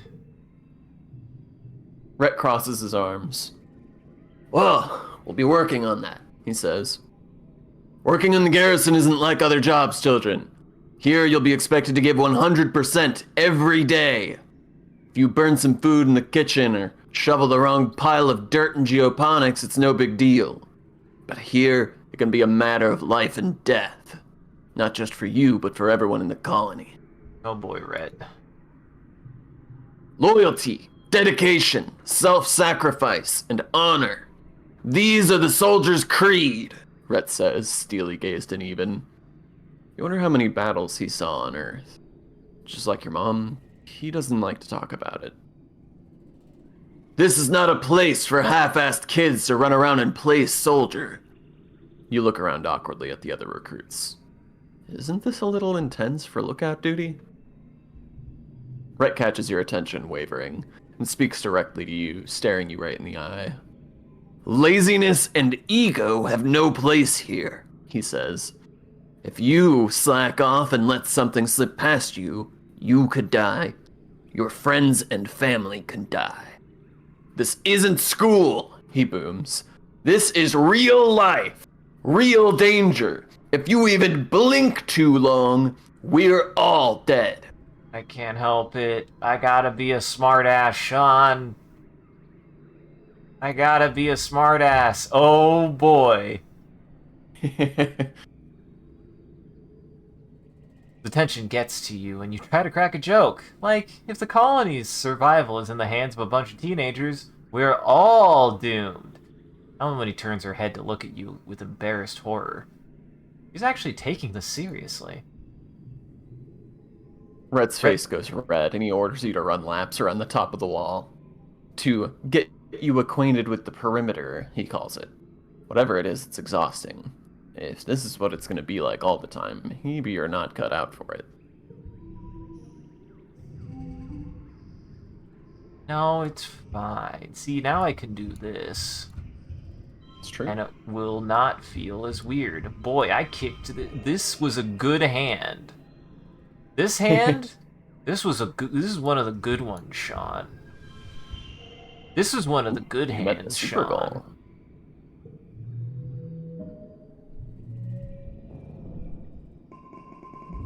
See that? Eat ass, Rhett. Eat a dick, Rhett. Eat a dust, Rhett. Alright. Dis. Oh wait, no, there you are. God damn it, Dis. Keep moving. Have you ever heard the story? Oh wait, that's just changelings again. Yeah, he's just talking about change. And okay, he's not the first of... Hell is it? Dust. Deuced. Not the first of dust.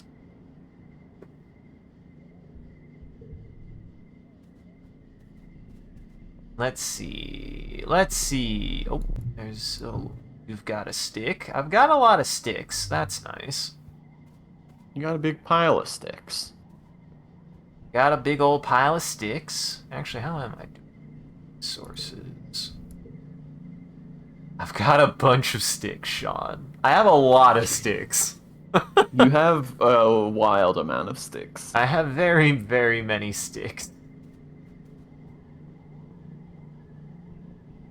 Let me think. I want to do a bunch of work at the farm when it becomes after the Vermintalia. That's my plan. What? Nothing. You pronounced that perfectly. I said it perfectly right. I said it perfectly correct. 1,000% correct. Uh-huh. I would never say it differently.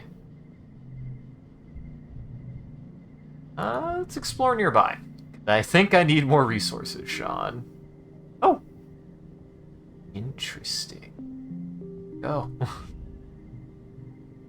Utopia is working near the gates. This area has been deemed safe enough for kids to go for a hike, so long as you're back before dark and never go out during glow. There ain't a lot to see out there, she says.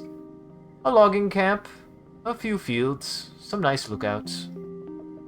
You've been out here before, but that was when you weren't supposed to. So, you let her give you her advice anyway. She gives me a stick. Thank you. Oh, thank you. Oh, I just need more sticks. I'm gonna start using some sticks, Sean. Keep your eyes peeled for useful things, like that there mushroom log. She points to a light, sturdy piece of wood by the side of the road. Lumber carrier must have dropped it. It's fairly safe out there, but that don't mean totally safe. She cautions. Don't go too far, and if you see anything what scares you, just run like heck and make a ton of noise. She helps tighten the straps on your backpack. What you hoping to see out there, sweets?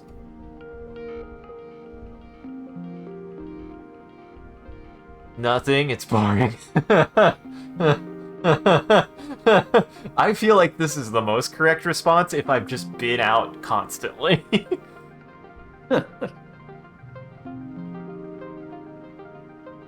She won't let you explore anything interesting. Utopia's smile goes a little patronizing. Well, sorry, Solar Plexus. I ain't just gonna let you head off into the wilderness. It's too dangerous out there for kids. This is a safer place to practice your skills. If you really wanted, he adds, you could join a survey team and head to the prosaic plains. It's rich coming from you to be like, this place is boring. When you were just like, I'm too scared to go to the plains. I need to go somewhere safer. No! That whets your appetite for adventuring. Besides, things grow pretty wild out there, she continues. If you picked a place clean, give it a year, it'll look like you were never there at all. Thanks, Utopia. There's still stuff for me. There's still stuff out here for me, Sean. There's still stuff in the plains, too. Yeah, you're not wrong. Yes, we did do this one. We touch it. We put our hand in there. Oh, this is maybe new. Wait, this isn't the one. Oh, that was a new one. Oh, my bad. I thought that was one we. Was that one we've already seen? I actually don't know. It was a different iteration of the same one, of the same event.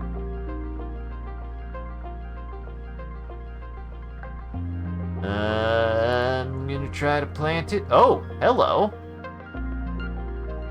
What are you doing rooting around over here? Utopia comes striding out of the forest, a big grin on her face. Are you farming? You're in the wrong place. These fields haven't been worked in years. Everyone's moved inside the walls, sweets. She kicks a clod of gray-pink dirt. Soil's just not good enough out here for growing earth crops. Besides, the animals get to it fast, and we can chase them away. Try report to geoponics if you'd like to help out. Thanks, Utopia. Utopia, I've been out here for years. I'm a kid. I can do whatever the fuck I want. Ooh, I've got a lot of flowers.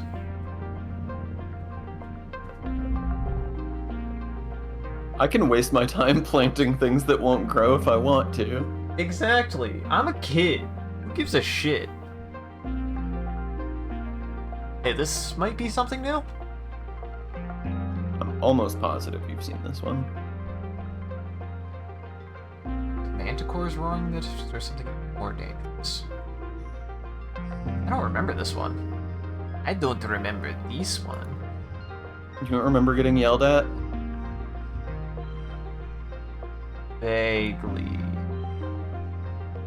Vaguely, I remember getting yelled at, Sean.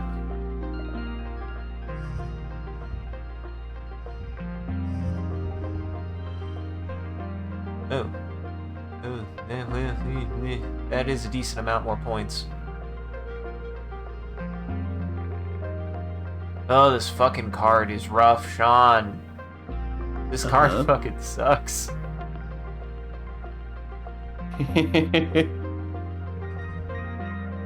Starting to hate this goddamn card, Sean. It's a real thorn in your egg. Let's see. Okay, so that would cancel out that, but it would still be a 3. If I did this, that would not work. That's an 11.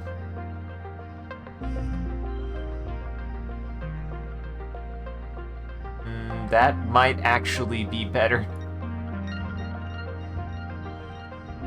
I mean, okay, no, never mind. That, yeah.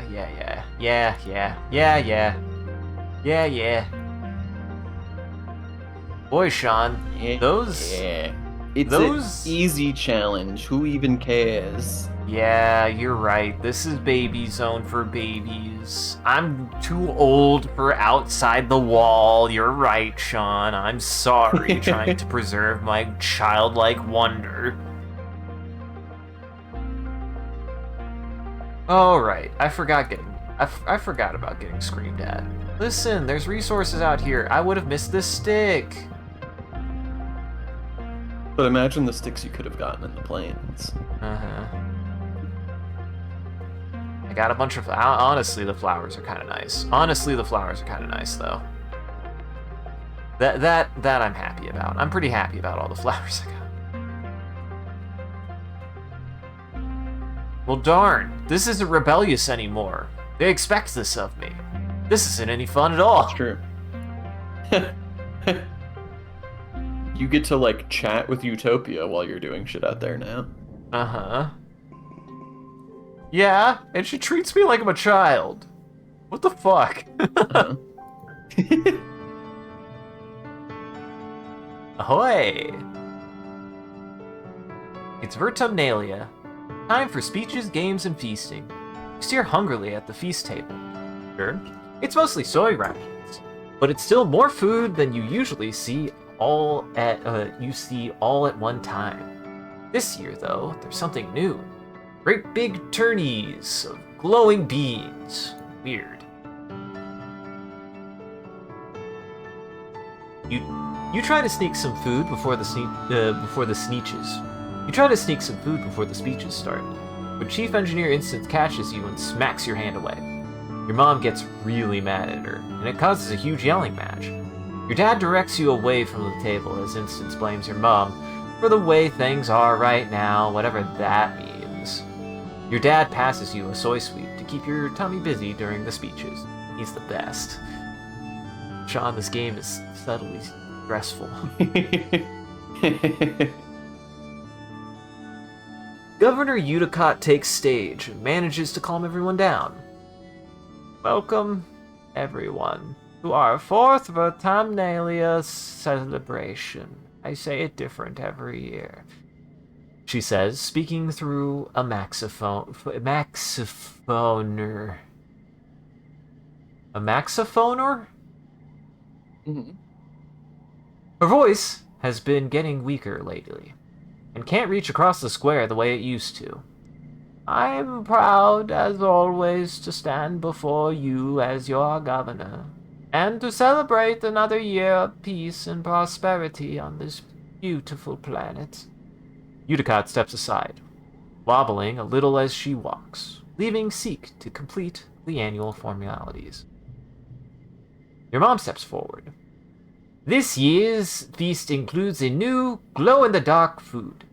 Pixie beans are our first domesticated vermentalian crop. The crowd applauds, and your mom raises her hand. Credit goes to Germanium. He insisted we dedicated a third of our field to them. So, you'll also have him to thank for the light show in your toilets tonight.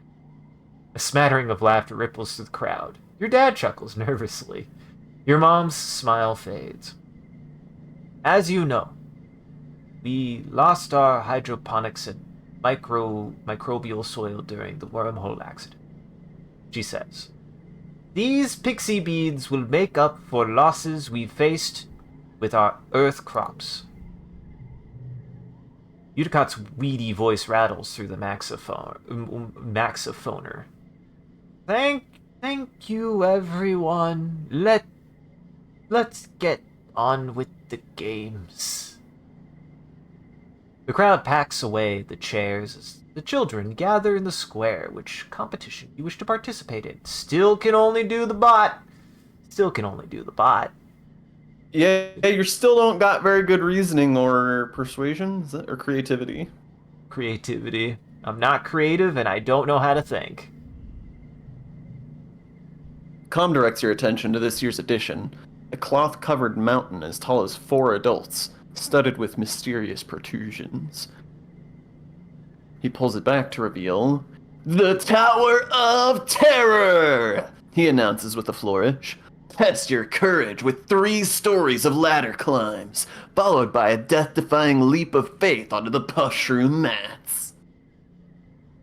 That's a lot of ladders. I would be more concerned about the stability of the ladders and the fact that there's 3 stories of ladders, but that is a lot of ladders.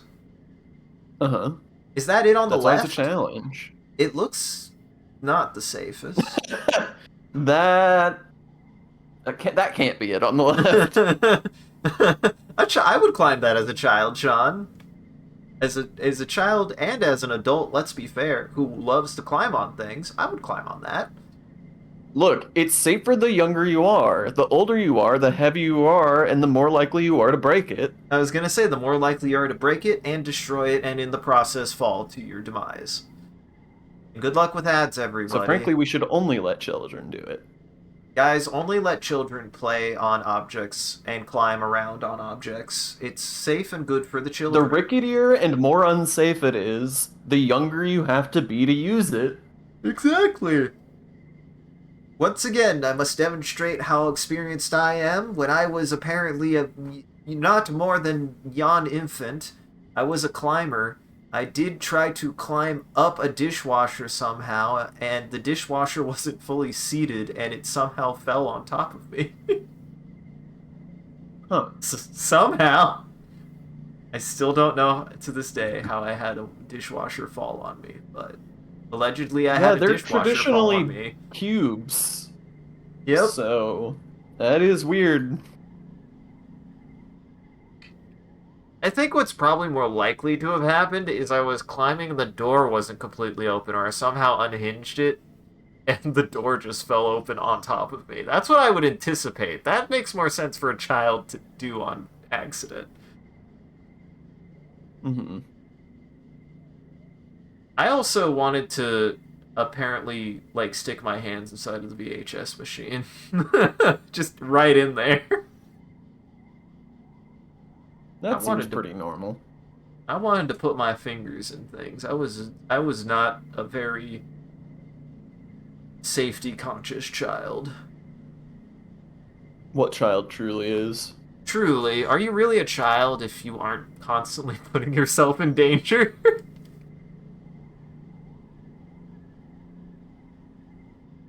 At least to a certain extent. It's always weird what a child will deem as like completely safe and totally okay to do, and then alternatively be like, this is untenable, never do this to me ever again. Mm-hmm. They don't have any concept of safe or unsafe, just scary or unscary. Uh-huh. And what's safe and what's scary are not always the same things. Uh-huh. Yep. Pretty much. Very silly to me. I mean, I'm trying to think, like, I remember like one of the things that used to like weird me out a lot when I was super young. I do unfortunately was one of the kids, a kid who did like find like, I want to say like one of our neighbors really uncomfortable just because they were just an older, weirder lady. I ended up becoming like friends with her later, but when I was super young, I definitely was like stranger danger, and I still feel kind of bad about that to this day. I don't recall ever having any kind of stranger danger incident.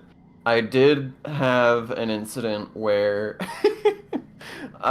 some friends of mine and I were just like exploring a creek that like ran all through our town, and we just like surfaced near somebody's backyard, and one of my friends was like, "Oh, we should talk to the people who live there."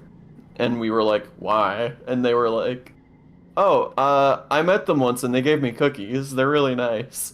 And so we all just climbed over this person's fence into their backyard and like knocked on their back door. And so it was just these like this nice old couple who lived there who unprompted gave us some cookies, and we just like hung Wow. out and ate some cookies for a little while, and That then climbed back over the fence and into the creek. I guarantee you, you might have actually made those old people's fucking day. That might have actually, yeah. What the hell? You were the Goonies. What the fuck? We were. Uh-huh. Yeah, I don't think I really ever had anything quite like that. I mainly just see all of my stuff was like when my brother was like doing baseball. I was one of the kids that would go off and run, and there's like a creek behind one of the bleachers, and I would be like trying to play in the fucking creek, catching toads and shit. That was my favorite shit to do. So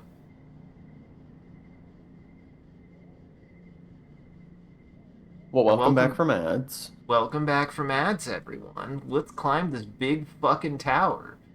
I also tried to. There was Let's a. get terrified. I remembered a big, like, I want to think of it as like a dirt wall, but it was just like a like wall, like like it wasn't like a mound of dirt. It just like went up. It was like a cliff. It was like a cliff of dirt that I remembered being a kid wanting. And like I climbed up halfway once and like saw a slug, and then my parents yelled at me to get down, and I was like, oh okay. And it was like right next to my apartment complex. You, Alimony, and Cal take in the majesty of the Tower of Terror. Both of them are hooting and pumping their fists, absolutely bonkers about jumping from 3 stories. You'll all still be doing the wrestling, agility, and accuracy portions of the course, but clearly this is the winner by popular vote. How about you? Are you ready? Am I ready? Okay, this will be a tough one. Are you ready? That's fine. I'm gonna use my brain. But get it to equal 60. Okay, that's a pretty good start. Is it the best start? Yeah, that is a better start. Yeah, that is a better start. I gotta maximize my value, Sean. Mm.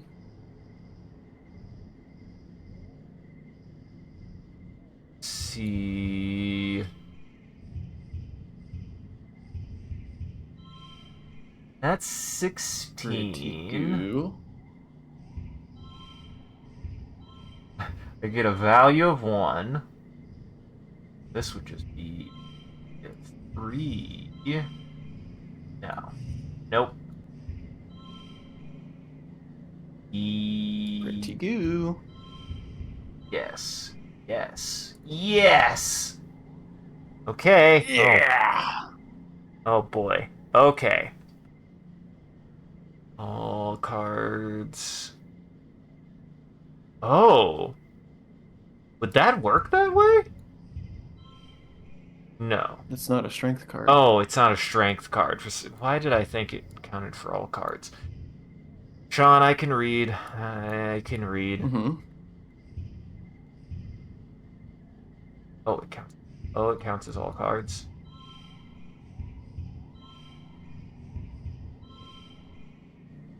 Hmm.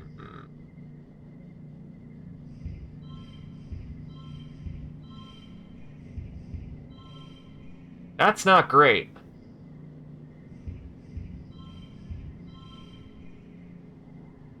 Sean, this is bad. But I have 8 sticks. You can also push through. True. But I also have 8 sticks. I mean, theoretically speaking, I can just add... Yeah, if I just add 2 Just to add all... water. I just add 2 to all 4 of these, I should be fine. Now. Now. Interesting that it doesn't warn me now anymore. There we go. Definitely worth all that sticks. I had to complete... Sean, I had to complete it. It turns out there was, like, just a big hole in the ladder tower, and I just had to make... I just had to put sticks there to fix it. You had to add rungs to the ladder. Sean, I'm a fucking idiot, actually. Would this have... One more point. It's one more point, so it probably really wouldn't matter have... one way or another. Yeah, it probably wouldn't have mattered then. I feel like I need to switch my item. I feel like this gun is kind of fucking me.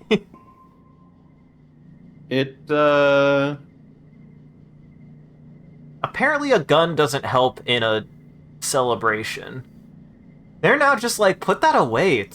You're just putting yourself in danger. Uh-huh.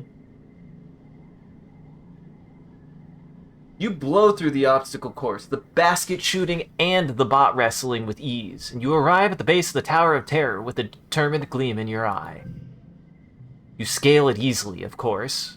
It's only ladders. Sure, it's really high ladders and a huge jump, but you just close your eyes and pretend you're jumping into a big vat of pudding. Com awards you first place in the quadrathlon. Congratulations. Finally. Oh, go ahead. Finally.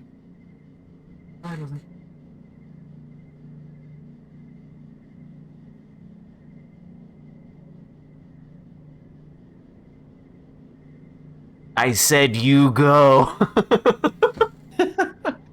Finally, it's time for the feast. The pixie beans are a hit.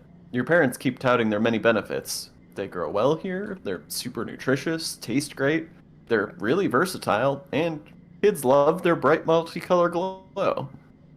Your rumbling stomach has made you grouchy. Your parents won't let you eat until they finally stop bragging about their dumb beans.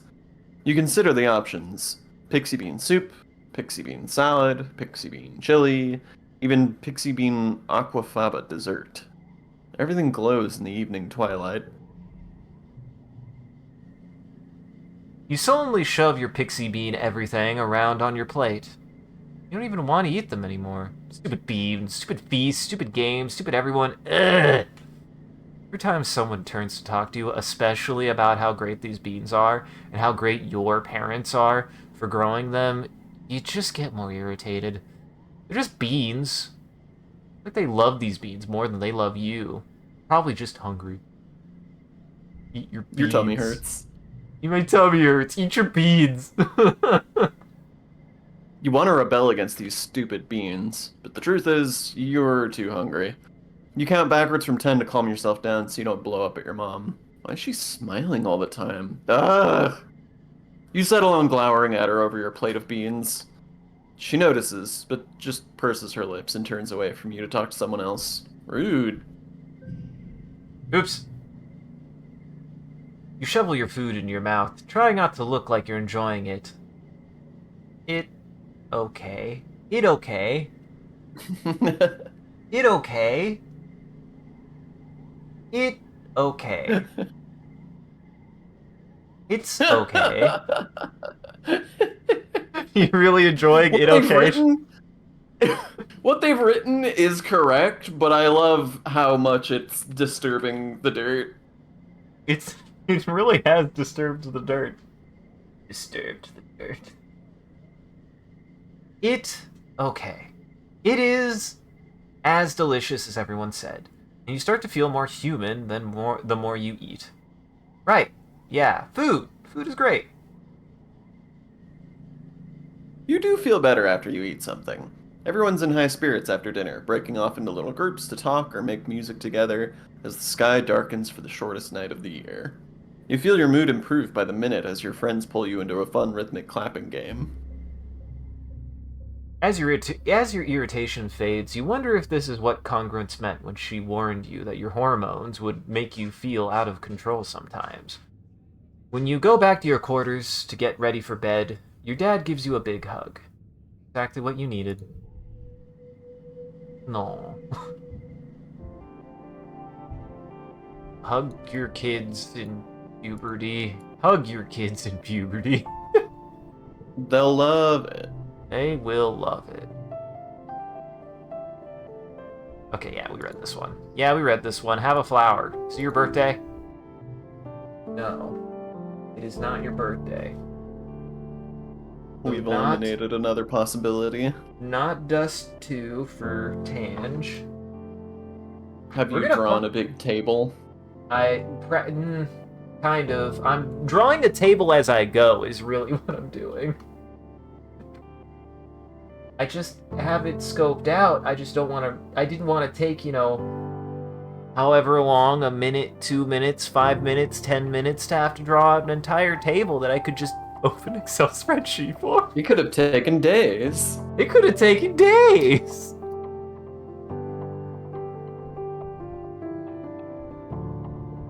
It could have taken days. You don't know. You don't know.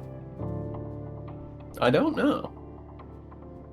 Let's see. Actually, I should check my toughness. Can I get a new card? Yes, I can. You walk up to Alimony just as she's pouring a canteen of water over her head. Woo-hee! She exclaims. It's hot! Do you want to train? Getting your butt kicked. Used to be able to go mano-a-mano with Alimony, but she's been training hard. You get your butt kicked all over the sports ball pitch. She leans over you while you're lying on the ground, completely gassed. You okay? She laughs. I didn't go too hard, right? Damn you, making me look like a fool. Anemone, why would you do that to me? Okay. Anemone beat your ass. We're going to do the thing. Yes. Well, actually, I will check my parents' numbers. Hi, parents.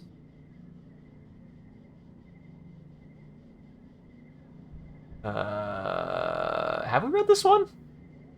I don't think we have. Oh, sorry. Your dad pulls a flower out of his pocket and gives it to you. A blossom for my little blossom? Nothing. No, just keep reading. Read your lines. He tucks it behind your ear. I'm 99.99% sure this isn't poisonous. But let me know if you get a weird rash or anything. Does that mean it's poisonous or that I'm just allergic if I do?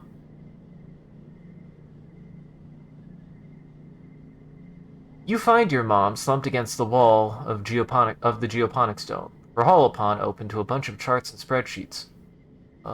Oh, hey kiddo, she says, tiredly. What do you need? Nothing, Ma. Nothing, Ma. Nothing, Ma. You can return to your spreadsheets. I will work the farm. I will work your beans, Mama. Mama, I will work your beans. You're pulling weeds from the garden beds when you see Cal scurry past you, moving with a purpose. He doesn't even stop to say hello before he disappears into a barn. Follow him. Aww, you slip into the barn behind Cal, and you're surprised to find him kneeling on the ground feeding leaves to a small caterpillar-like creature. It scampers around him on its 6 stubby white feet, chirping and chittering at him. You're so surprised, actually, that you let the barn door close too loudly, and Cal's head snaps up. Solar plexus! He gasps, trying to scoot the creature behind him. What is that thing? Cal sighs, scoops up the creature, cradling it in his arms. It immediately flips over, shows Cal its soft pink belly, begging for scritchies. This is socks. Is it because he looks like a big sock? It looks like he's wearing socks. Look. Yeah, you're right. Yeah, but I didn't... Listen, my cat looks like he's wearing socks, and I feel like that could have been the worst name that I could have given him. Okay, that's fair. That's why he instead got the name of a person from Resident Evil 2 4. This is Socks, Cal says quietly. I found her cocoon in one of the first shipments of mushroot, and I named her species a dilly pillar, 'cause I couldn't find anything like her in the surveyor archives. I've been taking care of Socks for years, Cal insists. She's really sweet, I promise. It could be dangerous, Cal. Cal pouts. Everything could be dangerous on this planet, though. Look at her. She's harmless. He pulls a leaf off of a potted plant and offers it to Socks, who greedily chomps it up. See? He's a plant eater. Plant eaters are the good guys. Like us. There definitely aren't any animals that eat both plants and we also don't know if the plants here are vegetation or well... I mean, look at those walls. They look like they're made out of meat. They're made of meat. you know the short story, right? No. I was gonna make a joke about you don't know they're made of meat? I was gonna make the joke about the gingerbread man screaming inside of his gingerbread house because he didn't know if it's made out of gingerbread or flesh. Sure. He doesn't know if he's made out of house or if the house is made out of him. Mm-hmm. You should check out they're made of flesh sometime. Or they're made of meat sometime. It's pretty good. Who's it by? I'm curious It's now. a great, introductory... I have no idea. It's a great, introductory sci-fi thing for, young audiences. I read it in, a middle school class, so I don't remember anything about, who it's by. Interesting. Yeah, I mean, it sounds up my alley. Sounds like it's up my alley, Sean. He places the socks gently into the box and closes the lid. Go back to sleep, little buggy wuggy, he croons. Sleep tight. Get to work. Solar plexus. Can I get your help with something in the barn? Cal asks. You excuse yourself from planting and follow Cal. Oh no, something's wrong with Socks, Sean. We just met them. Oh no. Something's wrong with Socks, Cal says, closing the door behind you. Won't eat. Cries all the time. You look into Socks' crate. He's almost too big for it now. Even curled up in a ball. Raises her head and peeps miserably at you, then curls even tighter, her bulbous antennae drooping. She looks paler, right? Cal says, coming up beside you. And she's always sleepy and cold. I don't know what to do. Won't eat leaves anymore, or anything else I bring her. Potatoes, corn, wheat, beans. Chews them and spits them out. He points to the lid of the box. Been chewing on the box too, he says. Worried she's going to chew her way out and escape while I'm not here. Cal rubs Socks under her chin, but she barely responds to his touch. You've been outside the walls, right, Solar Plexus? You ever seen any animals like Socks? Full-grown ones? What do they eat? I'll look next time I'm surveying. Thank you, Solar Plexus, Cal says, sighing as he closes the box. I'm really worried. I have a bad feeling about Socks, Sean. I have a feeling about Socks, Sean. I have feelings about Socks, Sean. Now, this is interesting. I've got a sock feeling.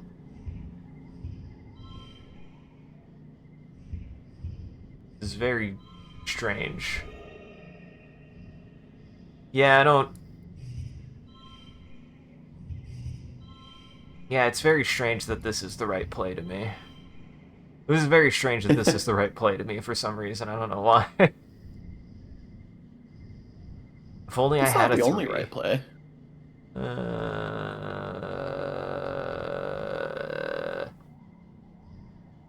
It's the right. Don't overthink it. It's the right play. I'm gonna overthink. Sean, you're making me overthink it now. Why would you do this to me? Me? You would do this to me, Sean? Your chum? Your good time pal? You would do this to me?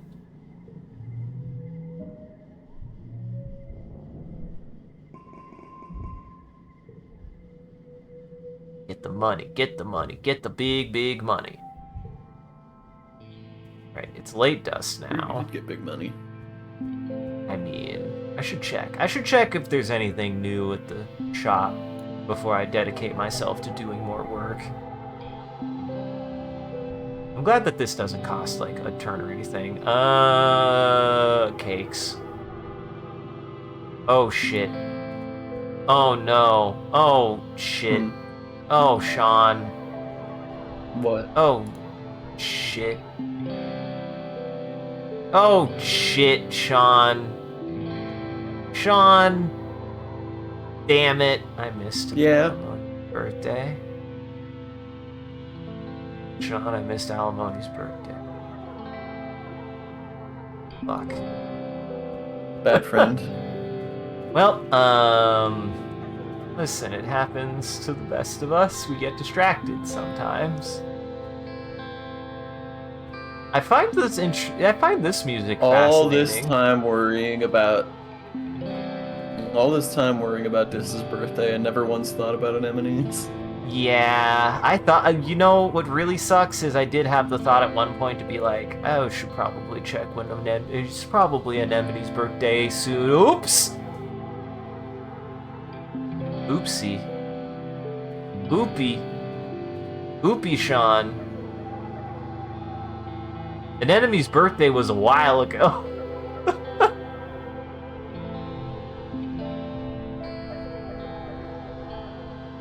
Is it a Just like 2 months ago. Is it a to be fair? It's fine to miss your friend's birthday by 2 months. Is it a to be fair to be like, I don't know anyone's birthday though? I don't. I know my brother's birthdays.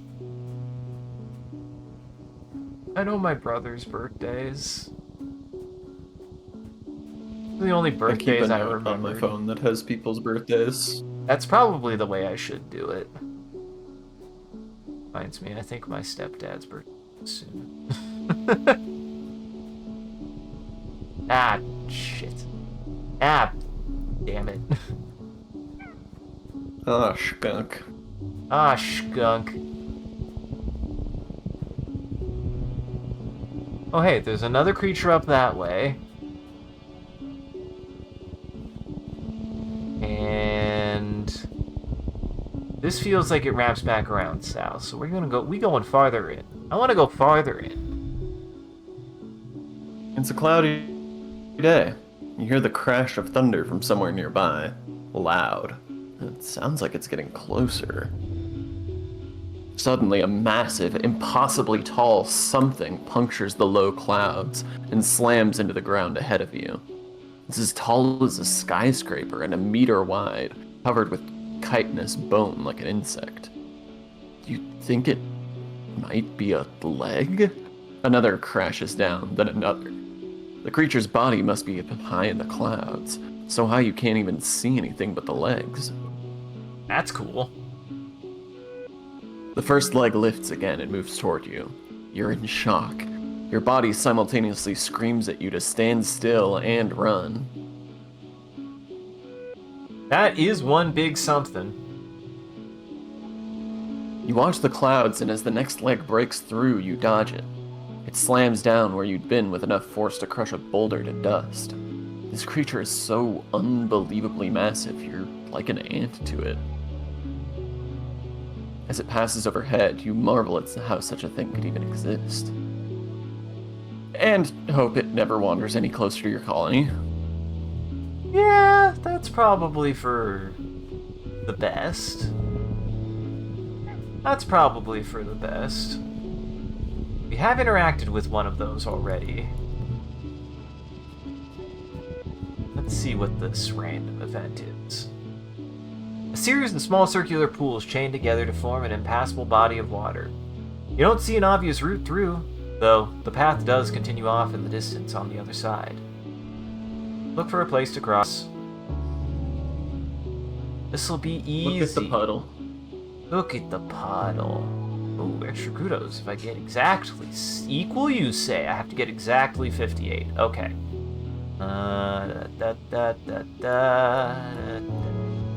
Oop. You count as yellow. That's fair. Yeah, I did not consider that. Fair enough.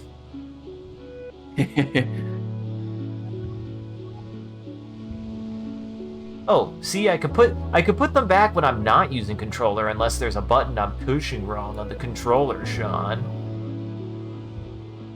There probably is, then. I'm not in love with it, but I don't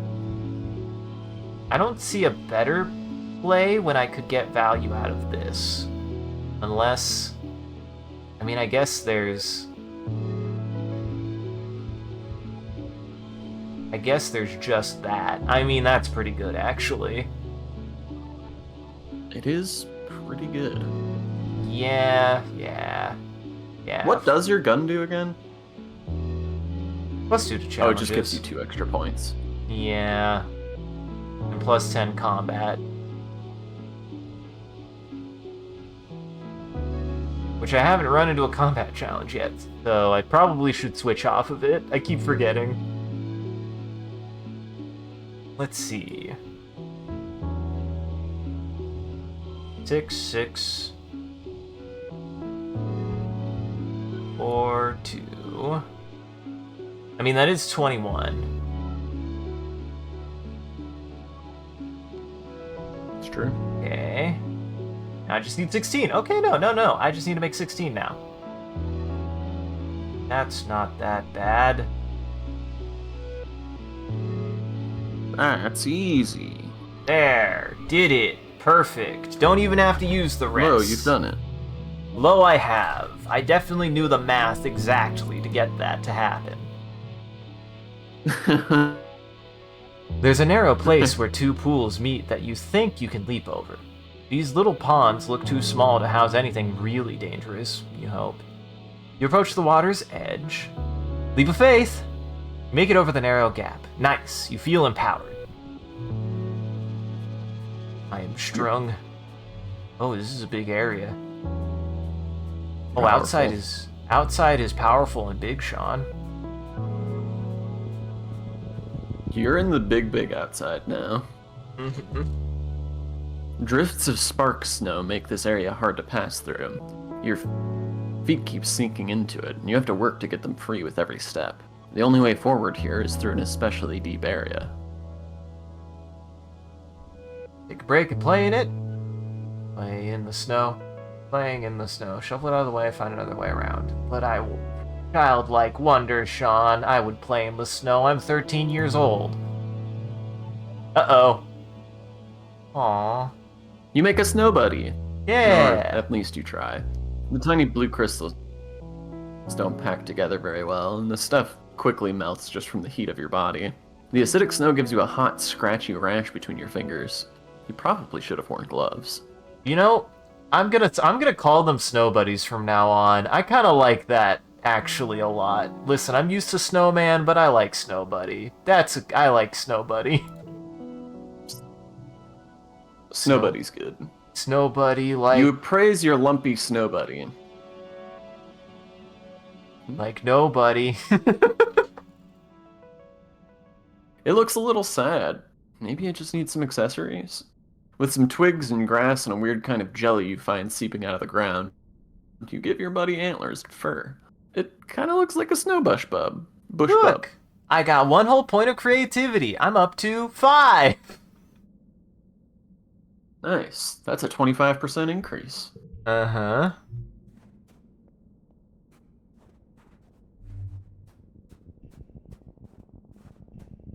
Oh man, I feel like I have to go really deep to find whatever the major event is for here. You stop to admire the light glinting off the water of a shallow, circular lake when you notice some strange rocks beneath near your feet. They're pink and red, bobbing in the shallow water at the shore. The rocks are flashing golden yellow. This one, then that one, then a pause, then that one, then the first one again.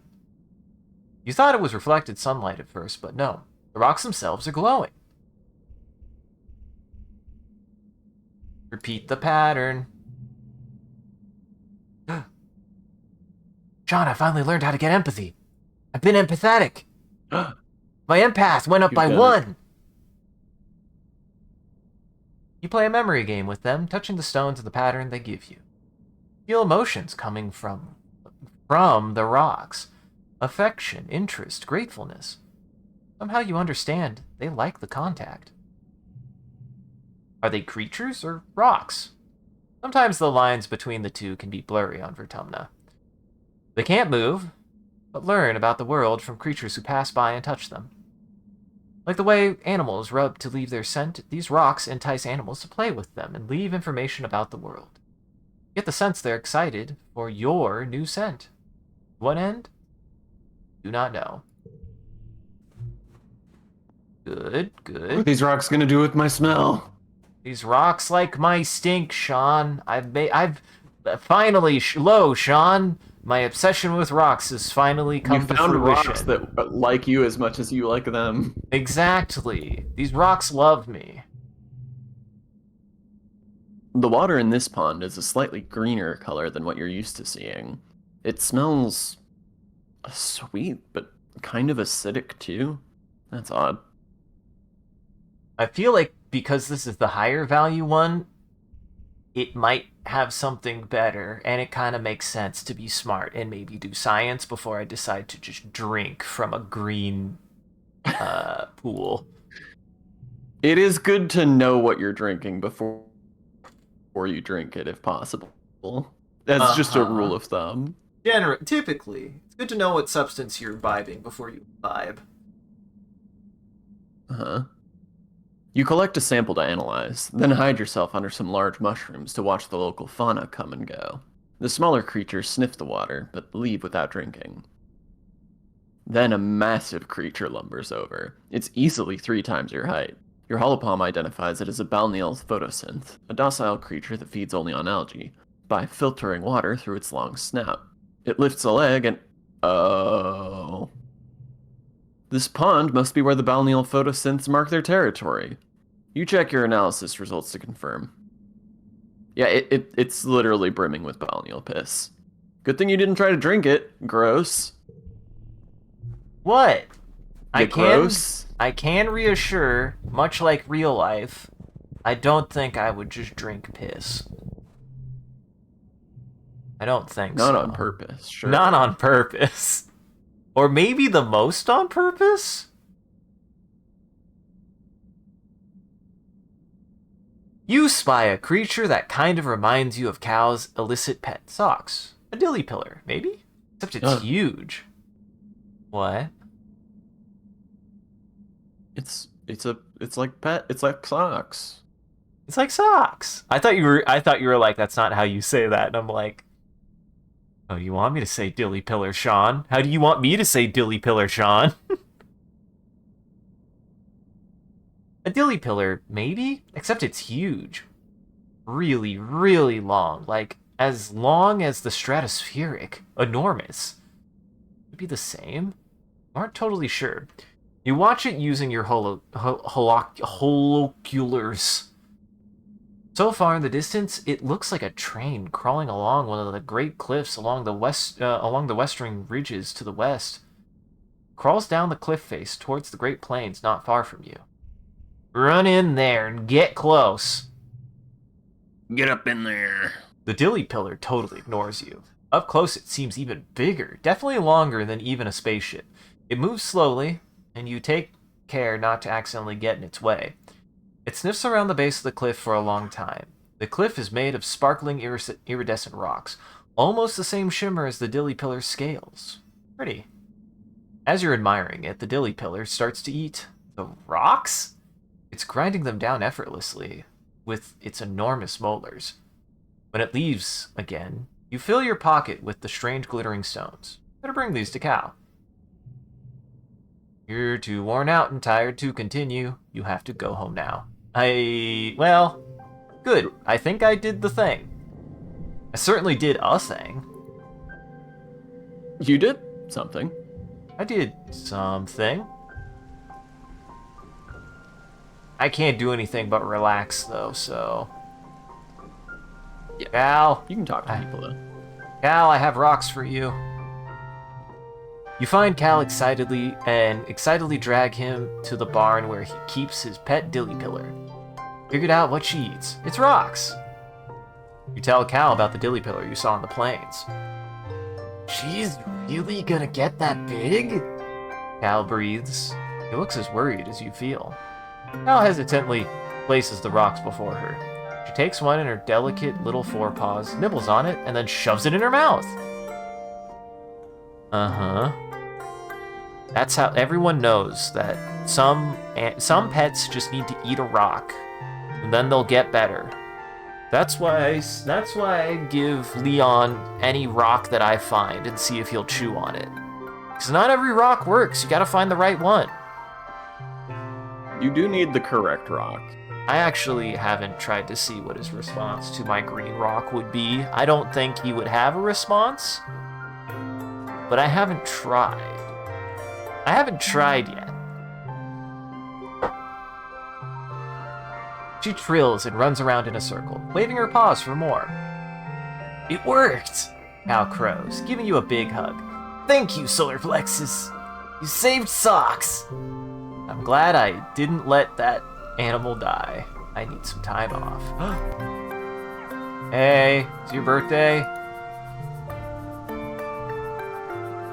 Some people get the sniffles during pollen, Cal says. My mom says it's 'cause your nose thinks the pollen dust is itchy, so it turns on the floodworks to wash itself out. That's just actually how that works. Yeah, that's just actually how it works, huh? Good job, Cal. Your mom knows what she's talking about. I'm glad that we don't know our relationship. We don't even know if we're friends. It's true. Wait, hold on. I have an idea of something that I want to check. Give me 1 second. Sorry, this is bugging me. I have a sketchbook that has a leather cover, and it somehow got disjointed from the back, and I was trying to wrap it back on the back because it was bugging me. Alright, Cal. Is it your birthday? Nope. Nobody is hungry. No, but he always hungry.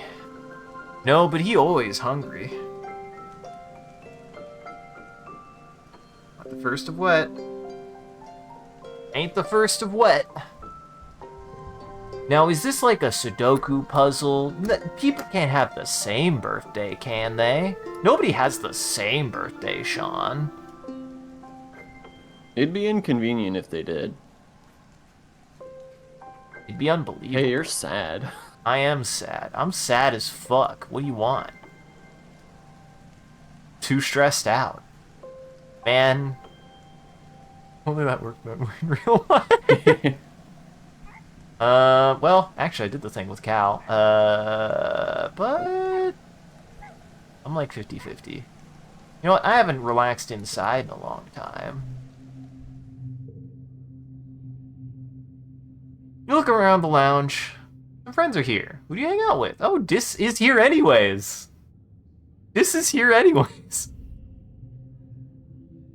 Oh, go for it. That's true. You plop down beside Dis, who's listening to music in his ear speak and ignoring everyone else in the lounge with dogged determination. When it becomes obvious that you're not just going to leave him alone, he turns off his music with a huff. What do you want? You ask him what he's listening to, and he replies, "It's just some old Earth music. You probably won't like it." All you have is old Earth music, unless you want to listen to some space shanties the adults made up in the last 20 years. So you don't know what he's talking about. You tell him to give you a little credit. He rolls his eyes, but lets you sink your ear speak to his. Grungy-sounding rock music fills your skull. You spend a few hours passing music recommendations back and forth, lost in your own private soundscape. Ah, dude, he's listening to Silvertone pickups. Fuck. Silver Sun pickups. Silver Sun pickups. Or maybe like some 9 Inch Nails or something. Maybe 9 Inch Nails. Maybe he's listening to 9 Inch Nails. Maybe he's listening to... What the hell's wrong with me? Kurt Cobain. Nirvana? Nirvana. Maybe he's listening to Nirvana. Maybe he's listening to... Maybe he's listening to Poppy. Poppy's never been grunge, but alright. Fair.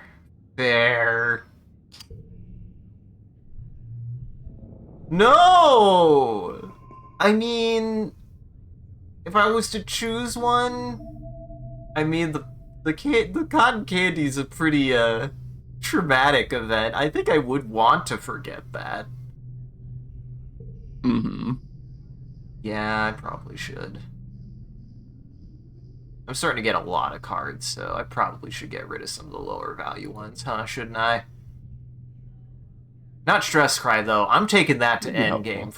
I'm doing that for the bit. I am keeping Stress Cry to the end of the game because it's too good for me.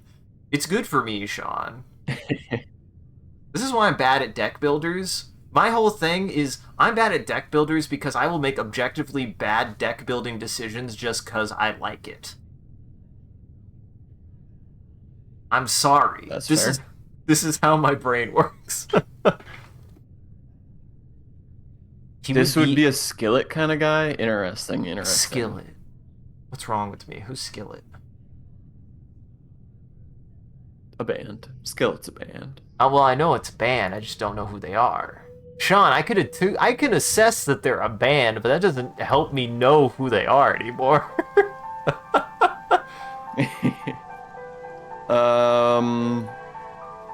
They've got that song that's like...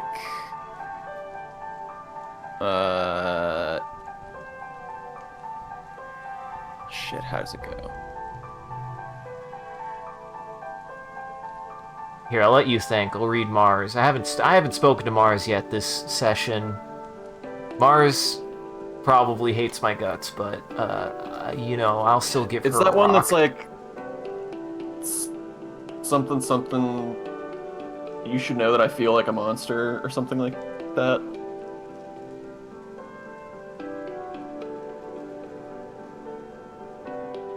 I think I don't. No, I don't. This is my pain. I feel like I'm such a musically oriented mind, but the lyrics are something that I just do not. They do not seat in my brain. And it's not even that I dislike lyrics. No, I fucking love lyrics. I've heard lyrics that have made me bawl my eyes out. But I still couldn't tell you the words.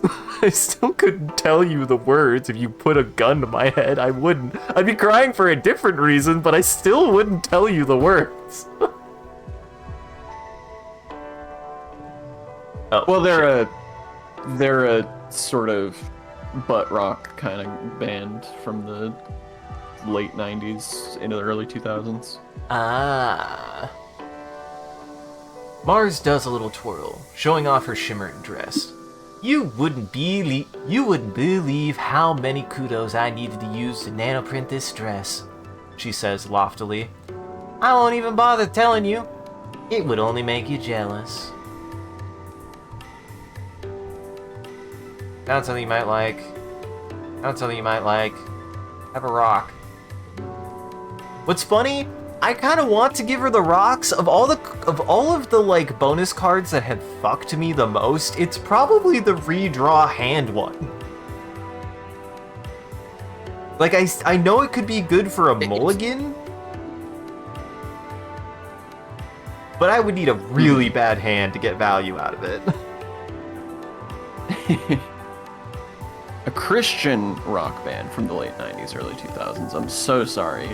I genuinely amazing. never knew that they were Christian rock, actually. That's incredible.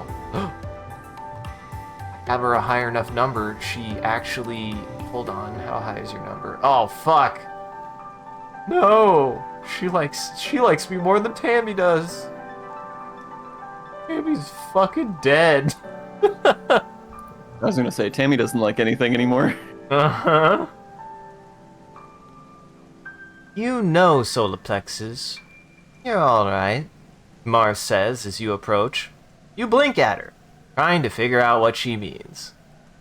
You're an alright what? As I blink like a lizard. Uh-huh. At your stunned silence, Mars laughs and tosses her hair over her shoulder. You're alright, she repeats. You actually have good taste. Unlike all these other nullheads. Ever since we landed, it's been help with this. Mars, don't waste resources on that. Mars, it's boring. At least you understand the importance of sophistication. You shoot the breeze with Mars a bit longer. At some point, Dis skulks out of the living quarters and has to pass by both of you, clearly trying not to draw your attention. Ugh. Where is he going now? Mars mutters to you, then raises her voice so Dis can hear. Try not to get eaten by aliens, she calls out to Dis. If you die out there, they can't use your body for fertilizer. Don't be a waste.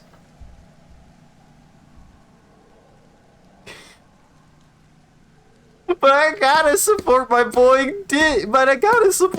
Dis, Sean. Mars is gonna fucking hate me. I can't help it. She's up to bullying. She's a dick to Dis. You say it loud enough for Dis to hear. He looks at you with wide eyes before scurrying towards the walls. Now that I did not expect. Didn't expect respect, Sean. You can't believe Tammy is short for aspartame? Yeah. Yeah, it's pretty fucking awful. We talked about that they couldn't believe that somebody would name their kid aspartame. Didn't we talk about that? That's like some kind of disorder, isn't it? No, aspartame is like a artificial sweetener. Oh! That means she's fake. At least she's sweet, but she's also fake. Huh, Mars says with a little smile.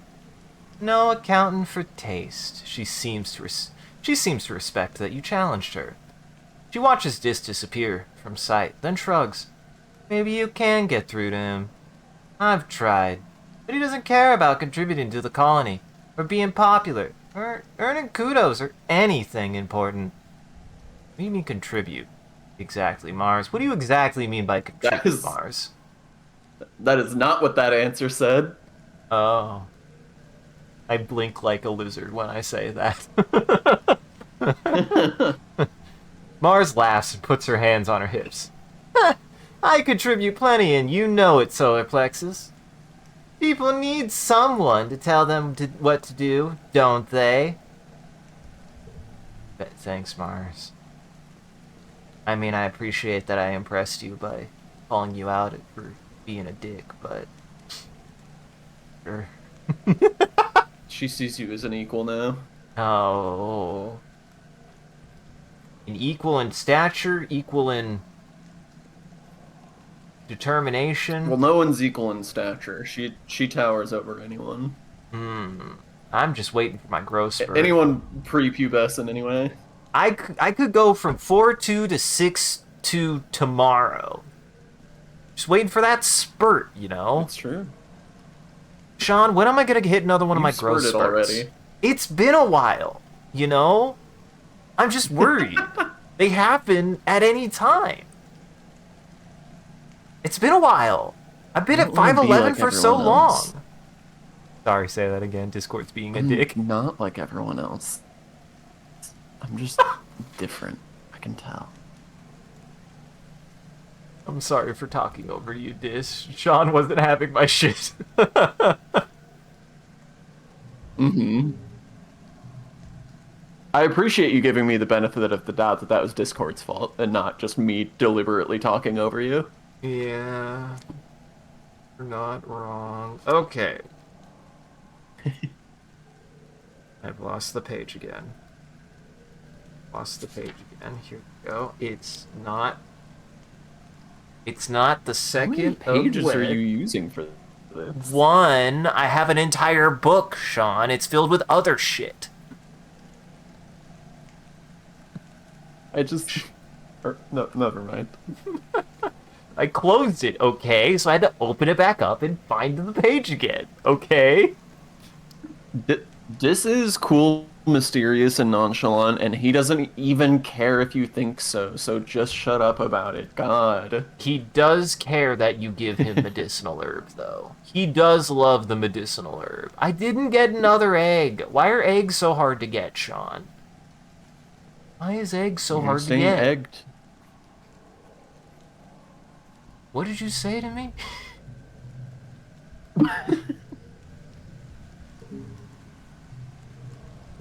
Yes, yes, Tange. Here's a flower.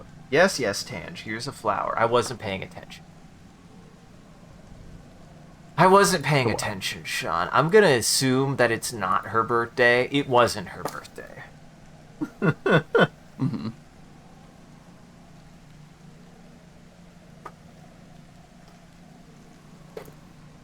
I'll just give you this, because I don't remember if you should know this by now or not. They are twins. Fuck. I mean, I had a feeling they were twins, but I wasn't 100% sure. I feel like they've mentioned that they're twins, because doesn't Dis mention about, like, them can't believing that they're, like, related as twins or something? It would hard to be unrelated as twins. Yeah, it would be very difficult. Hey, that the kids are saying that these days though. If you a very close, they don't say best friend anymore. They say twin now. That's just if you're wearing the same thing. I was gonna say it's also lightly romantic, maybe. Actually, I don't think so. I don't actually know. What? Read your That's lines. fucking gross. Dis is fiddling with the toggles on his jacket, watching the comings and goings of the expeditions. I want to go with them, he mumbles. But, like, not with them, you know? Like, I just want to be alone in the wilderness for a while. A smile plays across the corners of his lips. It sounds nice. Listen, Sean, that's the only way that I can understand what the kids are saying anymore. I just have to hear the word and then get a little bit of context and then just make up what I believe it means. That is called being old, so I'm proud of you. Old? Shit. You old fart? I'm an old fart. Oh, fuck. I've been called out. I'm an old fart. I'm an old... Am I an old... Am I old? Am I an old? I don't want to be an old. How do I stop being an old, Sean? I'm sorry, that we're olds. You were literally 5 seconds ago talking about what the kids are up to. You're an old, I'm sorry. Yeah, they no longer listen to Skillet. That does not sound like the name of a Christian band. I'm just gonna say that. I'm just gonna say this right now. It sounds like the name of a cooking band. Well, it sounds like a pan. You are correct about that. Do they have a lot of songs about frying eggs? Uh-huh. For the Lord. I do fry eggs for the Lord. God. I would be down to rewatch that movie sometime. I do think it is it might be the nastiest horror comedy movie, but it does have the wonderful scene of the karate of the kung fu priest. He's the fucking best. He's fantastic. Nobody actually knows what they sound like.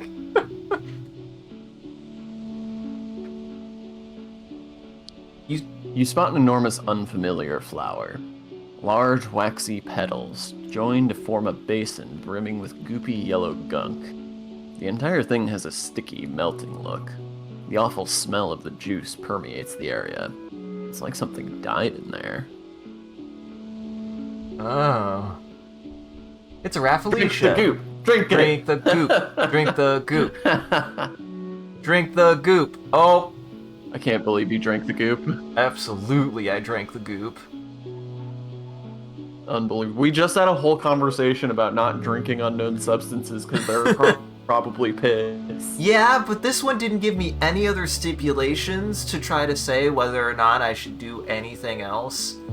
So this is just for experience. This one didn't give you an incentive not to drink the piss, so you immediately decided to drink the piss. We'll If reread the this. smell is horrendous, the taste is indescribable. The moment it hits the back of your mouth, you start gagging and salivating uncontrollably. Throwing up is a relief. I mean, as a kid, I still to this day don't know if my brothers had this experience, but I definitely threw up like a lot as a kid. I feel like I threw up at least 2 to 3 times for like a week, a year for portions of my life growing up. I just got bad stomach bugs Just all from, like, the time. Flu or something? Yeah, just for like getting like a bad stomach bug. I got the flu a bunch. I remember the chicken. I feel like I didn't throw up from being sick that much, but I did throw up from migraines pretty often. Oh, that's bad. I don't think I've ever had a migraine. I've definitely had I've only had this happen once, and to this day I go, I hope my brain's okay. But like I just like tried to go to work one day and like I was like going there and felt awful and was like, oh, feel great, maybe this will go away. And I like get there and I like take 2 steps and the room is like spitting and I'm like, I have never had this happen to me before in my life. I either need to lie down and or go home. And I just was like, I can't today. This is not an excuse. This is not a familiar sensation for me. I have to go home. I don't feel like I can work today. It's not possible. It's not happening. I've never had that happen before. And I hopefully won't have it happen again. I to this day don't know what happened to my brain. This happened like recently too. This was like within a year, so I don't know. I don't know. Well, I didn't puke, but I think I probably felt like I'm sure it's fine. I'm sure it's fine. Throwing up was a relief. I mean, someone who states they have pica kind of tracks that your guts would be upset. Now, I don't know. I only know that I stuck pennies in my mouth. I don't remember of any other foreign objects and substances that I did attempt to eat. Definitely could never throw up from eating too many pennies. Just imagine my parents hearing me go to the bathroom after saying that I'm sick, and they just hear a plink of metal in the bottom of the fucking bowl of the toilet, like a piggy bank. You made yourself into a piggy bank. That's for later. I was saving it for later, Sean. You gotta start saving when you're young. You're gonna try to upchuck that at the bank so you can buy a lollipop. Exactly. I keep getting to take off my gun. Don't need to use my gun right now. This frankly isn't helping me. That is correct. I'll remember. I'll remember after this one. I will remember after this one. I promise. Listen, having my gun is a net neutral on throwing up. I don't need my blowtorch to throw up, but it doesn't hurt to have the blowtorch in my hands while I throw up. It's net neutral. It could hurt. It could actually hurt a lot. Well, that's such a conditional statement of you to say, Sean. God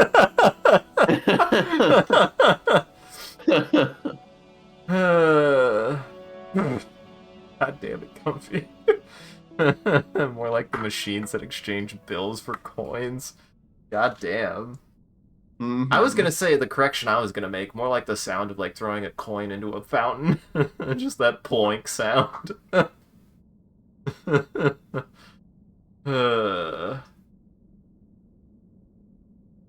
Anyways, welcome back from ads. From ads, everyone. Once again, I only have pica because I like to think about the objects I want to eat. Like the rock that sits on my desk. I know it would hurt my teeth, but if it was edible, I would fucking eat it. Listen, I can't have pica. I know that the objects aren't edible, but if they were, I would eat them. I think there's a lot of things that people could be convinced to eat if they were edible. That's a pretty big, What is something you would eat if you could, if it was edible?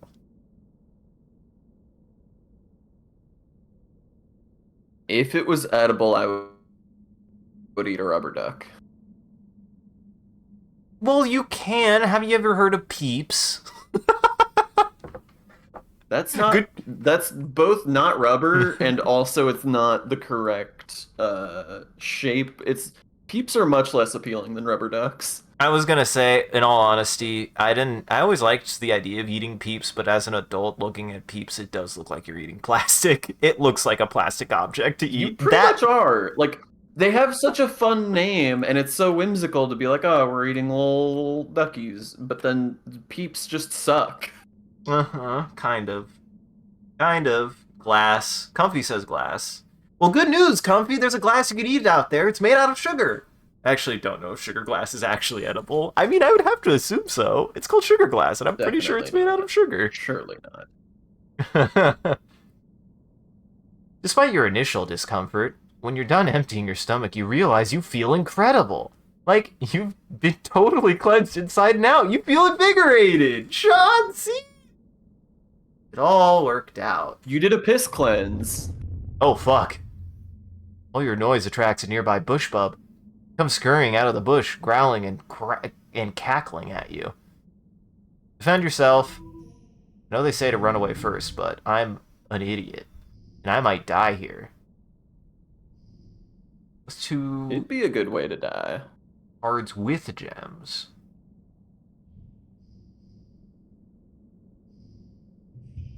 I mean, this would just be high value, but that's not really anything.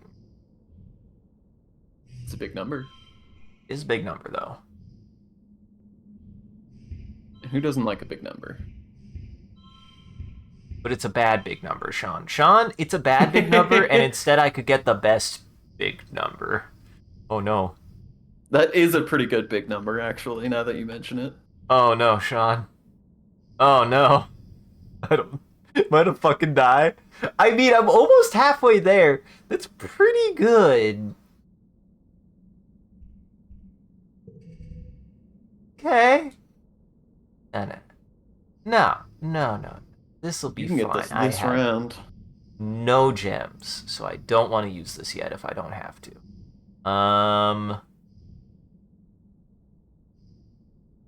This is actually kind of rough, Sean. What do you mean it's kind of rough?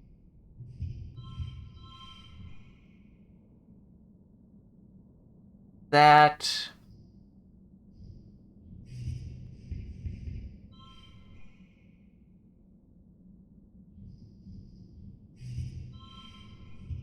Hold on, I'm cooking.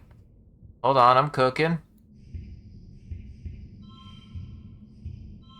Okay, never mind. It's not that rough, Sean. Sean, it's not that rough. It's actually Mm-hmm. quite good. But I can't Uh-huh, get the uh-huh. value, Sean. I don't get the value if I don't get the gems. Oh, yeah, Good no. news, you didn't draw any gems. Good news, I didn't draw any gems, and this card actually gets value. Holy shit. Like, this is good. Goddamn, Sean. And I stress cry. And we get to stress cry it out. Beautiful. What a beautiful, touching moment. Uh-huh. Funny, actually. Damn it. I was really hoping that would help. I was hoping that would push me over into big number zone, I but, mean, you could well, swap out Stress Cry and still not make it. and still not make it. And still get the same value. I just want stress cry in there. What's funny is if I really want to get value. Oh, if it equals gold, though. So really, I only need 8. What am I doing here? What am I doing here? Fuck, that's too good. Okay, 5. I can do math. Do math. There. I just wanted the stress cry in there, let's be honest. I got scared. I just Mm-hmm. wanted to stress cry. And won't this add 0? Hey, look at me using my brain in creative ways. What a big wrinkle. What a big wrinkle in my brain. The biggest wrinkles on this here old globe. The funny creature rears up and stomps the ground intimidatingly. But by reading its body language, you realize it's just trying to move you away from the big flower. You back away slowly, talking softly to it. Good, bush bub. You can keep your gross stink flower. It's all yours, buddy. Keep exploring. Oh, there's a shortcut. We love a bush bub. I was literally one away before I decided to pass out. Mm-hmm. To be fair, you didn't decide to pass out. You just kind of did pass out. Uh-huh. You believe sugar glass is technically edible, but it's stupidly dangerous. Why? Because it's glass? It's safe enough to crash your entire body through. I think the inside of your body will be fine. You just gotta wait for it to dissolve. I think Jackie Chan ever ate the sugar glass when he jumped through it. I'm sure Jackie Chan ate a lot of things on the sets of those movies that, without ever meaning to. Uh-huh. You almost bump into Dis. He's being so still and quiet, hunched over and looking down a little knoll. He shushes you and points. Don't scare them. You follow his finger and see what looks like a bush shaking violently. 2 bushes, actually, at opposite ends of a clearing. Oh, Comfy brings up a fair point. It's made out of sugar, so your teeth would melt out of your head. You're right. Don't eat sugar glass, everybody. It's bad for your teeth. Not because it's glass. God, I got completely sidetracked in my brain because it made me think of that line that Brendan Lee Mulligan says. It's glass. It's literally invisible. Mm-hmm. I eat glass all the time. I just love Zach's response to that, where he's like, "You eat glass?" And he's like, "Yeah, it's literally invisible." So good. I believe that was season 2 of Fantasy High. This is good. This is a good one. I recommend. I recommend the Mr. Mulligan does a good dice. He does a good dice crunch. It's a fun Mr. one. Mulligan's Wild Ride. Mr. Mulligan's Wild Ride is good. The Sleeping City is also quite good if you haven't listened to it. They're good. Oh, they're bush bubs. From far away, they really do just look like plants and rocks. They're fighting over territory, Dis says. Kid me probably would actually love to see blood.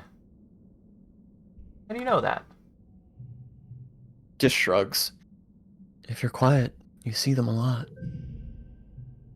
You watch the 2 creatures face off, rhythmically rustling leaves that grow out of the heads and backs.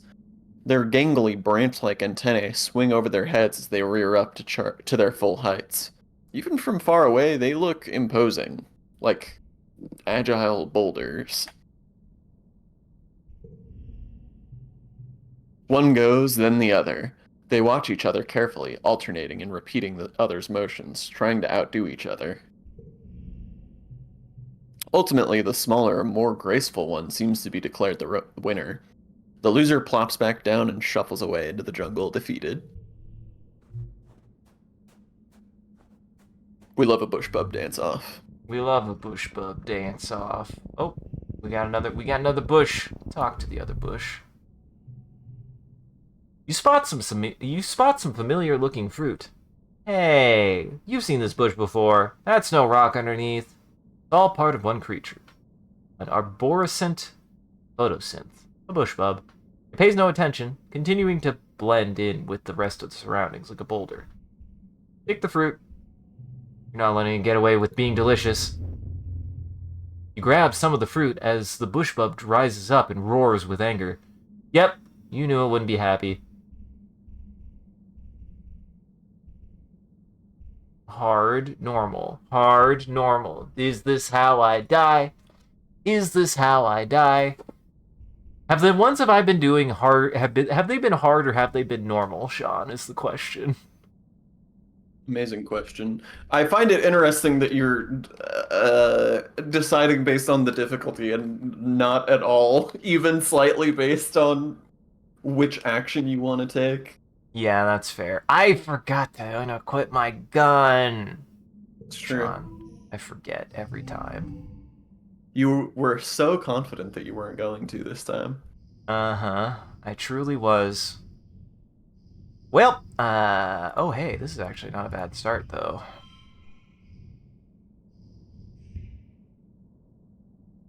Except I did the math wrong. Oh! Yeah, I did the math very wrong.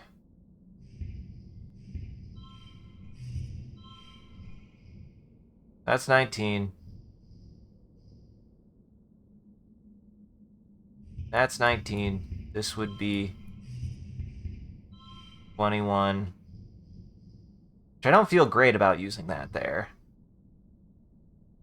It's fine. Yeah, I don't see another play. I don't see another play better than that. Alright. Okay. Alright. Okay. Talk to the big... Let's see, 3, 4, 4, 6. Yeah, I think we just gotta. Put all the big numbers out there. Just sometimes that's all you can do. Sometimes you just gotta put the biggest numbers out there. And then I need 4 more. Yes. Stress cry, you've saved me yet again. Stress cry. Stress cry is my first words. Thank you.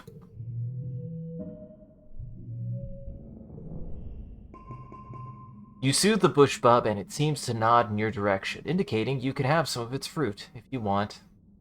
Only take a little. Listen, I'm not greedy. Only take a little bit. Only take a little bit. Interesting. I still colony food. I got some colony food.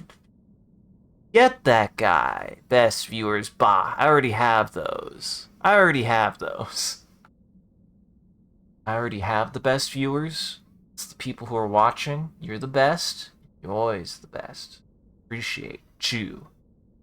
Appreciate you. Except that guy. He's literally bogus. He is bogus, that's true. You scramble up and pluck a few fruits from its back. It lumbers off into the forest. Look at me being good to nature. Look at me being good to nature. There's not much to find out here, but the peaceful atmosphere is great for contemplation. You find a particularly beautiful little plateau where you can see the plains spread out before you like a picnic blanket, round lakes dotting the land like glimmering mirrors of sky. Dis is scouting further ahead. He was eager to find some adventure. Catch up with this. There's no adventure where Dis is either.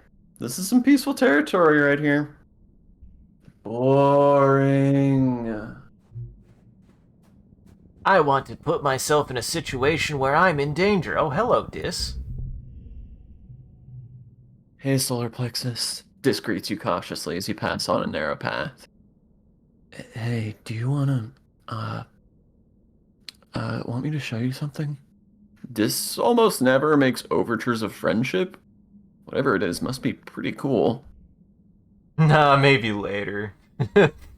Why? Brain, why did you pull that? Why did my brain pull the word fuckwad? I haven't thought of the word fuckwad in forever. Why? Oh, I would never call this boy a fuckwad. I would never do that. I would never. Silos. Maybe you're the fuckwad. I am the fuckwad. You always find the coolest stuff. You follow him for nearly half an hour. A couple times he stops to listen for something, then continues onward, tromping through the fields of broad-topped mushrooms and swaying antler ferns. After a while, you start to wonder if he's just lost.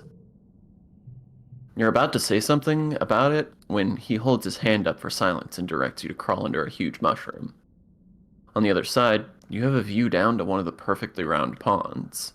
Taking up most of it is an enormous Xeno, its legs deep underwater. It's a bonil, Dis tells you. They live in the swamps. You don't usually see them here. This one seems totally at home. It dips its long neck and even longer mouth into the pond, sucking up water from the bottom and spewing it out of a spout at the back of its head.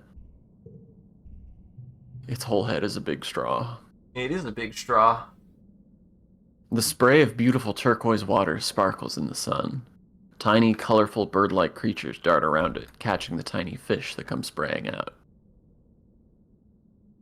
Why am I so... Why do... Yeah, I mean, I guess I'm going through puberty. I was pretty violent when I was going through puberty. Not my fault. You enjoyed the pretty scene together.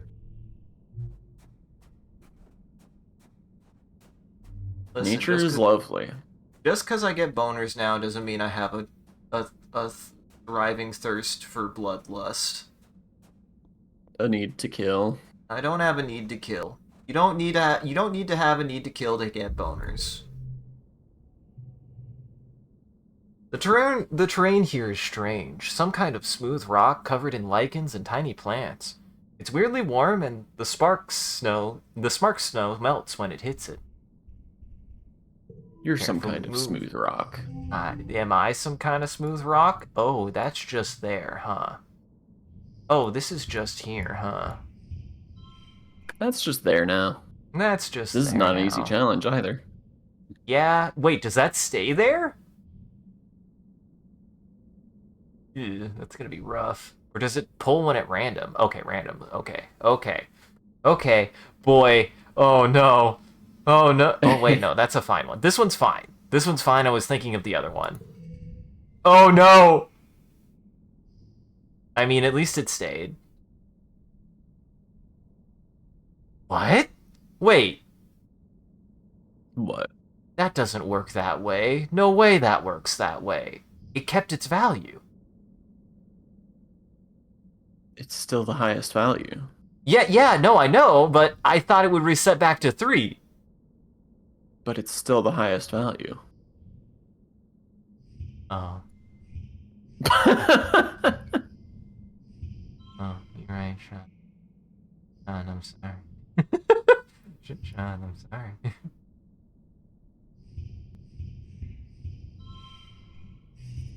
Doo-doo-doo. Okay, that's straight. I think that's the best I can do. Wildly curious about why you're putting the one there. I mean, the alternative is this. Wait, no. Is that the alternative? No, that's not the alternative. Is that.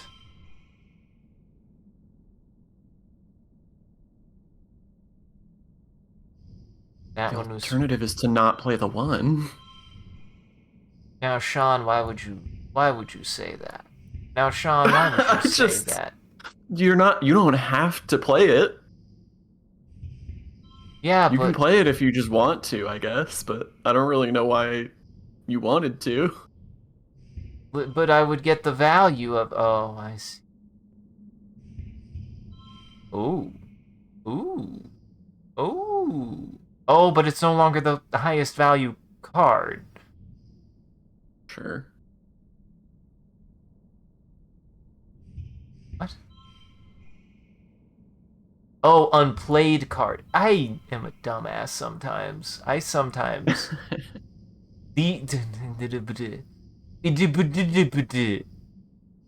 understand now. I'm idiot. Out of curiosity. Okay, that's 11. That's a 7. That's a 3.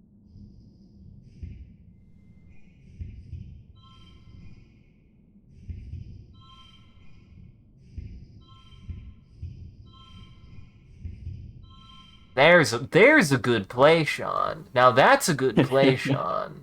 It's pretty good. I understand now. Okay. I was focused on this. I was hyper focused on this and not using my brain. Okay? I didn't think about the fact that this card is either a 3 or a 4. Okay? Which, 3... Nope, that, well, oh, actually, nope, that's good. Hey, that's good. What happens if dang. I...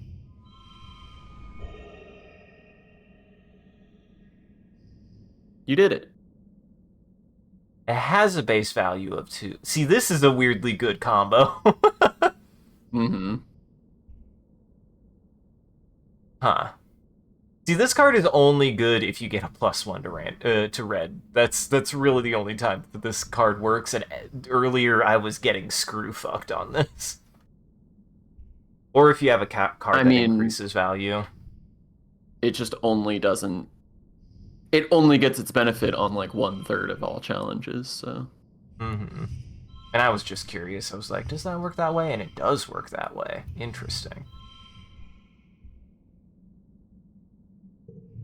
If only you could set up the combo in that setup. Uh-huh. Wait, did I not get extra kudos? Did I fuck up the math? You didn't... That wasn't on the table. I thought I read that it was on the table. Anyways, that's fine. After cautiously walking around on it for a few minutes, observed quietly, you realize the ground is alive. Rumbling, very slightly. What you thought was just a rock slowly opens. It's an eye. It stares at you dreamily, and you stare back at it, fascinated. This must be a very ancient creature. So vast it's completely merged into the surroundings. There are even trees growing out of it. A little animal, like a moth with huge webbed feet, lands between you and the massive eye. It starts preening. The eye dilates to focus on the moth. Then it slowly closes again in what you think might be contentment. After a minute, you feel a faint rumble under your feet. Regular breathing in and out, snoring. You creep off the creature, careful not to wake it again. This plan isn't dangerous, Sean. It's filled with wonder and whimsy. It's filled with wonder and whimsy, and you've only had, like, 3 people die. Sometimes we end up with broken eggs, Sean. Sometimes we end up with broken eggs. Sometimes, to make an egg, you have to break a few omelets.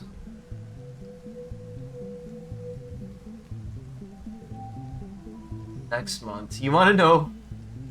Hey! Oh! More collectibles. That's good. I like finding Maybe you'll junk get more on the eggs ground. soon.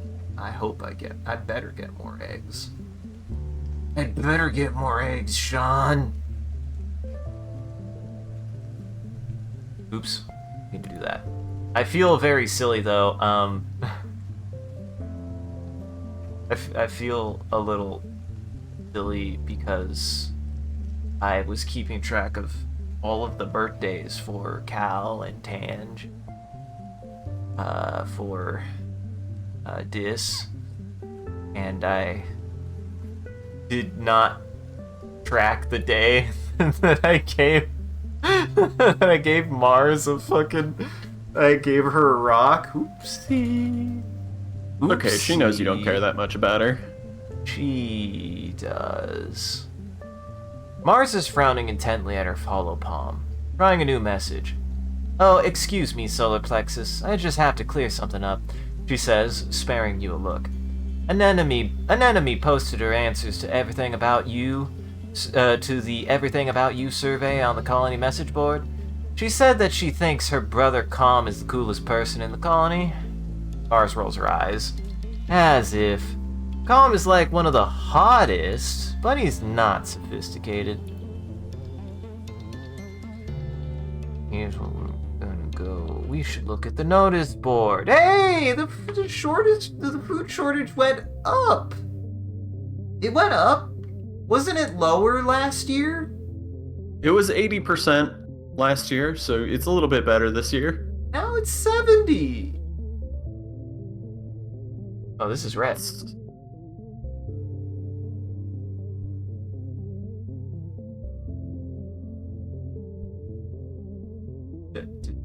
Huh? What? That's red. Red said that. Red put that. Is that not that? I thought that was there all the time. The gates will be closed during glow and a strict curfew will be put in place. Plan accordingly. I don't remember that being there before. I don't remember that being there before. You might be right, but I don't remember that being there before. Let's see. Maybe you've never visited it on the last day of the year. Uh-huh. Maybe I haven't. Maybe I haven't. Let's see. Am I smart enough? You've been smart enough for ages. You unlocked that last stream. I just don't care. Sure, that's fine. I just forgot. I just forgot.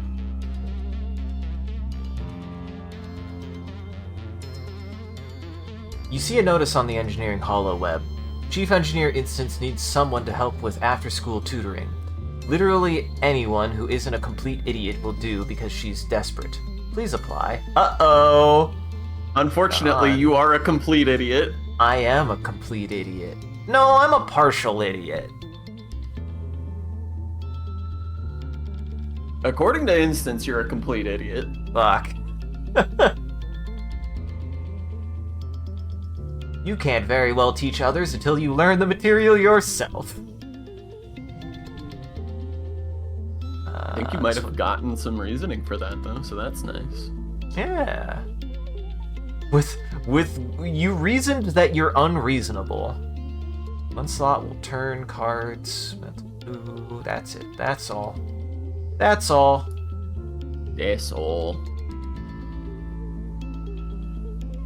5, 5, 4, 4. Now, be sure you read Mars's ambition. I mean, it's 1 kudos. Okay, it's not that much. I did just want to make sure you did read it because you are known to not read some of the card effects. Listen, I read that and then I noticed well, that's fair and I do have the funny number, but I don't know if I win any other way, Sean. I just wanted to make sure you knew what was going to happen there. That's Sean, you bring up only you bring up a fair point. You bring up the fair point, I'll lose funny number. I'll lose funny number. Whatever will I do? Damn it. It was never meant to be. I do have a stick. I do have 6 sticks. I mean, you're gonna lose funny number in like 5 seconds when you get more kudos. Ah, damn, you're right. Fuck you right. Fuck you right, Sean. Goodbye, funny number. Don't say fuck you.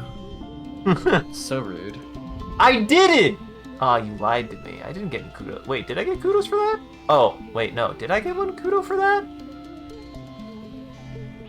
Apparently I did. It balanced out. Even though it didn't say anywhere that I earned a kudo, I did earn a kudo.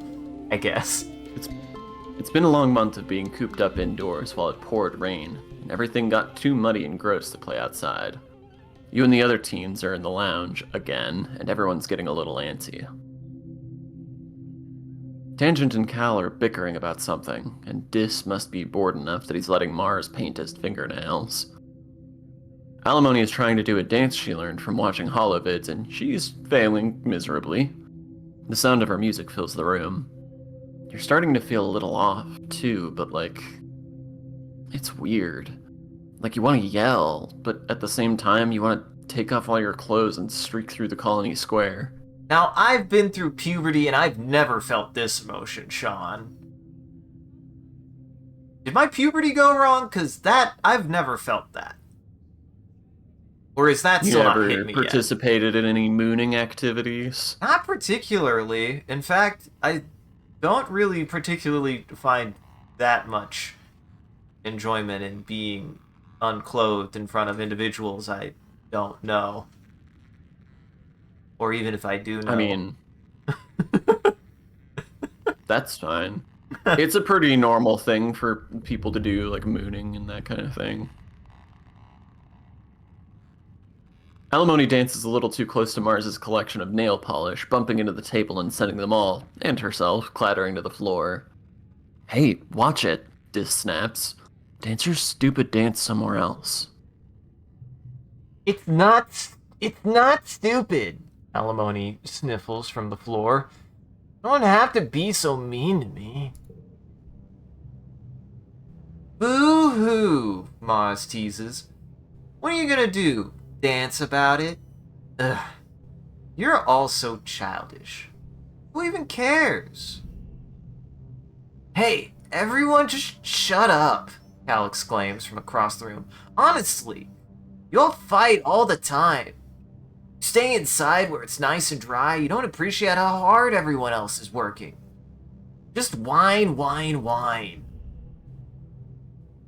You're not better just because you work outside. Tange joins in. You're not special, Cal. If I wanted to, I could work outside. She opens her hollow palm and flies her fingers over the screen. There, see? Next month I'll be working in geoponics. How do you like that? Then you can nag me about my soft hands all you want. Uticott pokes her head into the command corridor. Children, keep it down. We can hear you all the way from the bridge.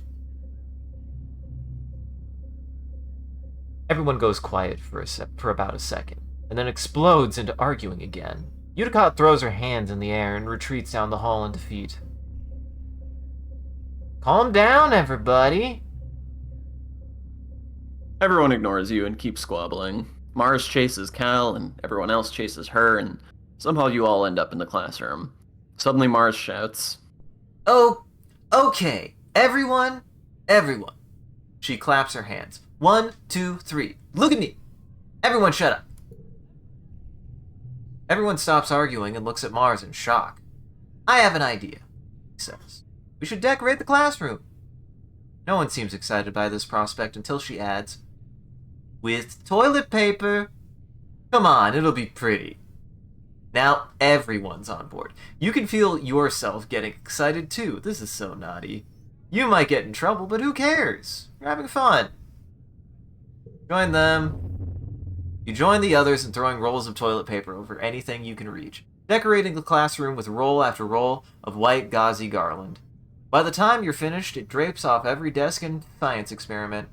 Mars looks at your work with satisfaction. Much better, she says. Chief Engineer Instance finally arrives to see what all the noise is and throws her hands up in dismay. The kids scatter before she can make anyone clean up. The next day, you all feel terrible. Feels like your arms and legs are made of lead. and it takes so much energy to do anything. You could barely make it out of bed. All the energy from yesterday has been drained out of you, then some. It lasts for a week. Some of you can't even get out of bed. When you do, your moods are all over the place. Aggressive, sulky, impulsive, until your batteries run out and you sleep for over 12 hours straight. You're resting in the lounge with your friends, watching holovids and grazing on roasted pixie beans, when your dad and Chief Engineer Instance come storming through the door. You! Instance snaps, smacking the bowl of pixie beans out of Mars's hands. Stop eating those this instant! Mars looks like she's about to smack some sense into Instance, but your dad steps in. Sorry everyone, we were wrong about the pixie beans. They're not safe for you kids to be eating. You've been feeding us poison? Mars shrieks. Oh, you. Do my dads know you tried to kill me? Your dad spreads his hands. No, they're not. Don't worry, Mars. Calm down. They're not poison. There's just a chemical in them that hyperbonds to estrogen and testosterone, your big teenage growing hormones. And the brain likes binding to that new macromolecule a lot more than the regular kind. It's been making your moods unpredictable and causing periods of hypo and hypermania. When Mars stares blankly at him, he laughs awkwardly. Translation. It's been making you kids act silly and feel sick. I'm sorry. Instance frowns. If it's doing this to the kids, it's not long until it builds up enough to affect the rest of us too. Until further notice, no one is to eat a single pixie bean. That's not good. Your dad good. looks distraught. Sulu was right, he says, collapsing into a nearby chair and rubbing his eyes. She didn't trust these things, but shit, she's still gonna be pissed that we don't have another successful food source. You look at him in shock. You hardly ever see him swear. It must be worse than you think. Your dad sits there in silence for a long time. As a point of comparison, I don't know what would have to happen to my stepdad to make him swear. I swore once in front of my stepdad just as like a punchline to a joke, because I was really fond of a punchline from from the musical for the producers, one of the musical bits. I remembered hearing it when I was really young. We were like listening to it on our way back from summer camp, and there's a song that I did like the joke in it where the punchline is like one of the main producers is like lamenting about, you know, all of the woes that he's undergoing, and the punchline in the song is he just goes, "Who do you gotta fuck to get a break in this town?" And I said that in front of my stepdad, and he's just like, I get the joke, Isaac, but I really would appreciate it if you didn't swear. I was like, oh no, I feel bad now. So I don't know. I hope I never find out what it would take to make Greg swear. I hope I never find that. He's a good boy. What a sweet bean. He's a good sweet bean. Darn, can't go outside. Darn! Oh, you're way too scared to go outside during glow season, and besides, the gate is closed. Oh, wow. Yeah. Yeah, thank you for joining. It's a personal favorite of mine. It's Isaac's first time experiencing it. It's true. No spoilers! But no, I've really been enjoying it, Neo. It's been a good time.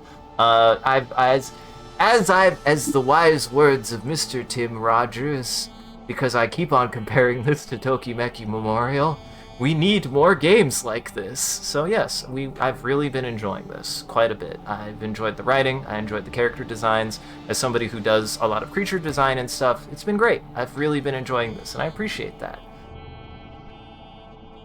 I will say you're Also, not if I'm correct that you're one of the, or perhaps the, writers on this game, congratulations, because you did incredible work. I mean, everybody did incredible work on this game, but, Yeah, you guys did great.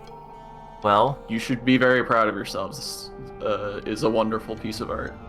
John, I don't want a live network. I'm just saying, hey, like, we're a network. I'm actually a paleo artist. That is what. Listen, I want to brag a little bit. I draw dinosaurs. I draw dinosaurs, Sean. Kinda. But yeah, your art is great, and I've really enjoyed a lot of the creature designs. It's funny. The reason why one of the main reasons why Sean recommended to play this game, along with all the other reasons that he's recommended for me to play this game, is also we watched Scavenger's Reign, and he was like, Isaac, you need to play this game. It's a lot like Scavenger's Reign, and yeah, I've really liked that part. Described it as it's like Scavenger's Reign if everybody landed in one place instead of all spread out. Yeah. So yeah, I've really enjoyed it. It's fun. This is actually the second time this has happened. The first time it happened is on the very last Darkwood stream, most recent Darkwood stream I did. I believe the Acid Wizard himself, I believe his account was Acid Wizard, and he was one of the devs, came and said hi, and we had a discussion. So this is the fact that this has happened twice. I want to do this more for stuff like this, so I love giving a shout out, especially for games that I really, really appreciate. We do love ambitious indie projects a lot. So like the fact that we could put a magnifying glass on this as well, we're glad that we could do this. So Sounds like a good husband. Yeah. So, well, we're in the glow. We've been doing a little bit of VA work. It is glow time. It's glow time, baby. It's the most stressful time of the year. That means I gotta go recover my stress to be ready for the most stressful time of the year. Oh, do I need to... Could anyone's birthday be in glow? I don't even know if I'm gifted. Oh, I can't. Oh, I didn't read. That was probably something new, Sean. I'm sure it was nothing. I'm sure it was nothing. Hey, where's Tange? Oh, Tange isn't out here. Well, it can't be Tange. Tange is probably inside doing engineering stuff. I was gonna say, actually, then it can't be. Well, if Dis is out here, Dis is out here. Well, it can't be it can't be Dis's birthday, but I guess I could only one way to find out. It's true. You could confirm. You find Dis illuminated by only the glow of his hollow screen. It's easier to read when it's dark, he explains. There's less glare. This is the best season. Also, you're welcome as well, Happa. I'm guessing, man, we got all the devs in here. Oh. Well, I'm assuming Happa is the husband. Yes. Yeah, we appreciate it. Does this interest you? Oh no, I'm out of herb. You ran out of medicinal herb. You have nothing left to give. I have stick. I can give him stick. You could give him a stick. You could give him the other cake if you want him to hate you.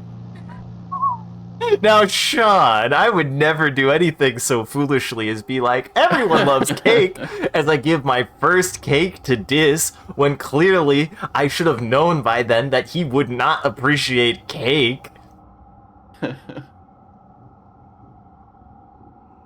Oi.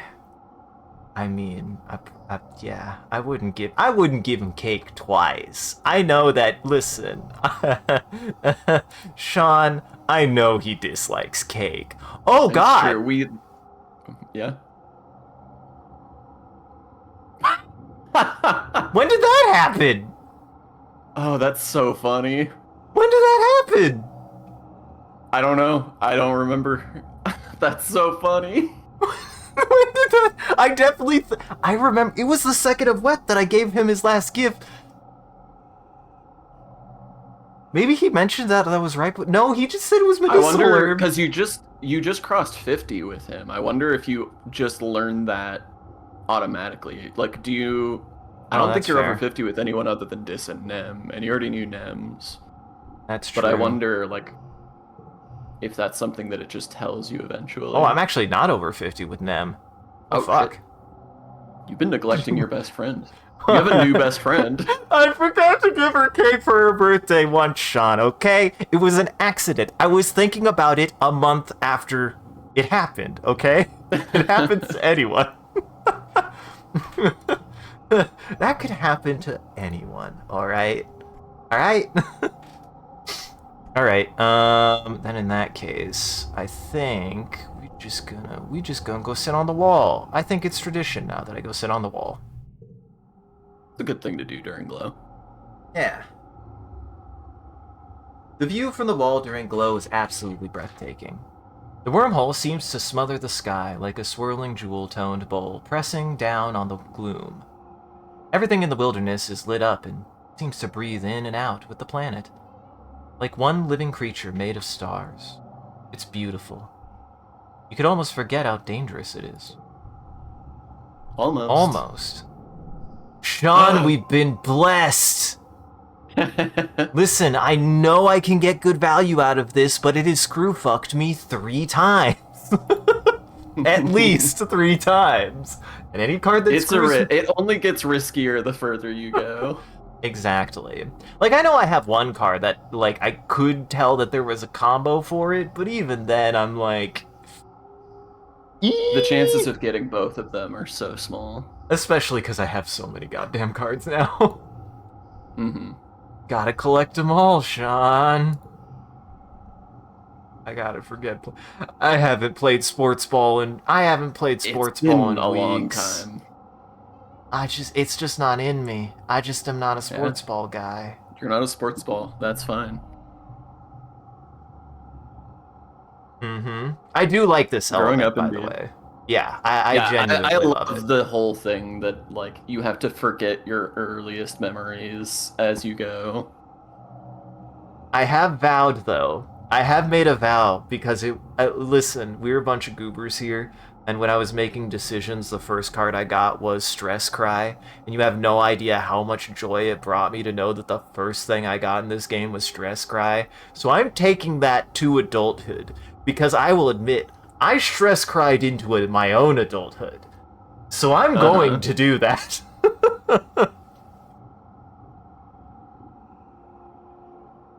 Another year, another Glow. Everyone's pretty sure there's going to be another attack this year, so the colony is on high alert. You're collecting glowflies in the geoponics gardens with Callan and Alimony when the sirens begin to wail. Oh no, Sean. Nothing? Your secret has been revealed. No! I'm sorry, I have a bad brain. My brain likes to sabotage me, okay? See, Sean, you say that this bit gets old, but this is the first time I have to show my shame. This is the first time I could have never known there would be a real payoff to this bit. You can never doubt me ever again. I have to show my shame. You all stop what you're doing and look at each other nervously. Your parents run off to help defend the farms, telling you to get inside the greenhouses and stay quiet. By the way, I want to clear this up. It's not that an enemy is literally my best friend. I just have a bad brain. Alimony declares she's going to the walls to watch the soldiers fight. She knows a good spot. Watch from the walls. Help defend the gate. Help defend the gate. Can I just say, setting aside anything else that I won't comment on, yeah, that's a fair point, you know. I love the detail that she knows a good spot because she's been up there doing lookout duty. Yeah, that is good. That is good detail. I've also really enjoyed just generally how well this game kind of like bisects the, like, I've mentioned this before, the child's perspective versus adults' perspectives, and how well it is handled that you can tell that there's definitely a lot more going on, but because we're just a bunch of kids, we don't know. We're just a bunch of kids. But you can tell that they're from it as best they can. Exactly. And then also that the adults are genuinely keeping things from you that are probably very fucking stressful. Mm-hmm. You You scramble down from the walls. Oh. Was it? Wait, who was next? You scramble down from the walls and are immediately faced with a seething wall of hop eyes. You kind of thought there were only a handful of these usually peaceful creatures in previous years, but there's swarms of them now. And not just hop eyes. Once your eyes adjust to the chaos, you can see large creatures that look like walking bushes. These wild centipede-looking things with long spider legs, and at least one giant, many-eyed thing that's hovering clear off the ground, defying gravity. They all seem to be incited into a frenzy, attacking everything in sight, trying to get through the walls. It's dark, chaotic. Calm sees you through the fray. Solar plexus, he shouts. Get to safety! You're suddenly not sure this is a good idea. But then you look up and see Alimony shouting encouragement from up on the wall. I'm so sorry to hear that, Neo. That really sucks, but that did immediately make me think of one of my favorite lines from, was it Spinal Tap when they're reading the reviews? Probably, yeah. What was it? I think one of the reviews they read is it just says it fucking sucks, and they like have to read it twice, and they're like, "Is that all it says?" I love that part. God, it's really funny.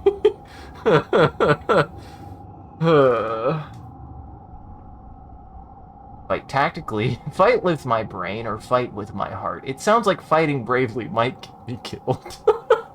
And yeah, we totally respect that. We this is our thing.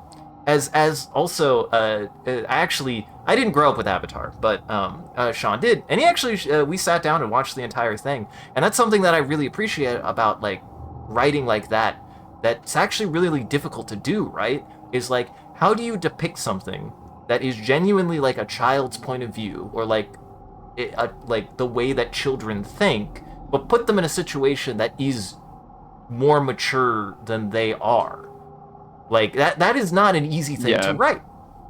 That perspective of, like, children still being children, but simultaneously also having to deal with difficult things. Yeah. We are here for that kind of writing. That's like that is something that we really appreciate when it pulls it off. So, thumbs up. We have nothing but praise to say for your game. I'm so sorry.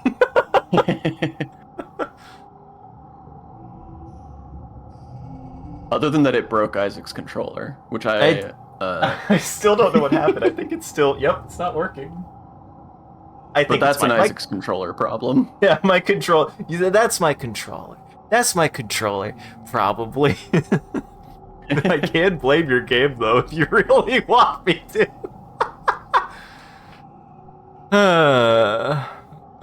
Oh no, say less, fam.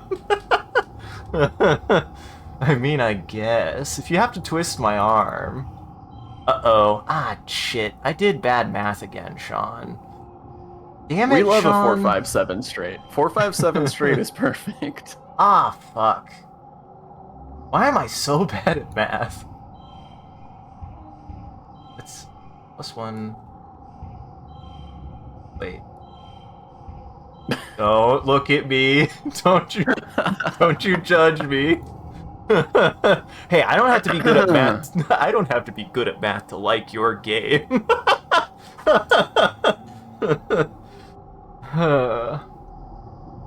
Listen, sometimes I just kind of do a hand jive inside of the mechanics of the game, and that's just what I do. That's just how my brain works. This game encourages you to just kind of shuffle things around if you feel like it.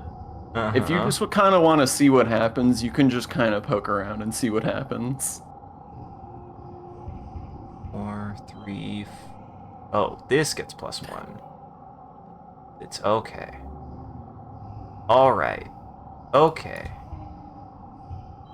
That's 20.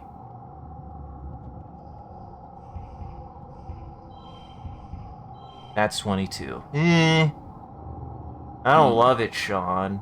I don't love it. Sometimes you just gotta brute force one. Yeah, sometimes you just gotta put the big numbers out and hope for the best. I mean, 15 is not bad. Ooh. That's quite good. Hey, hey, hey, Sean, I think I fucked this one up really good. Bit my tongue there, Sean. Ow, my tongue. Ow. Ouch. Ooh, that hurt. Actually, I might be able to go for the overkill. I have a stick. I can defend myself with a stick. I'm so curious what your move is with the stick here. I just want to go for overkill. I know. I just mean like, where are you thinking of putting it?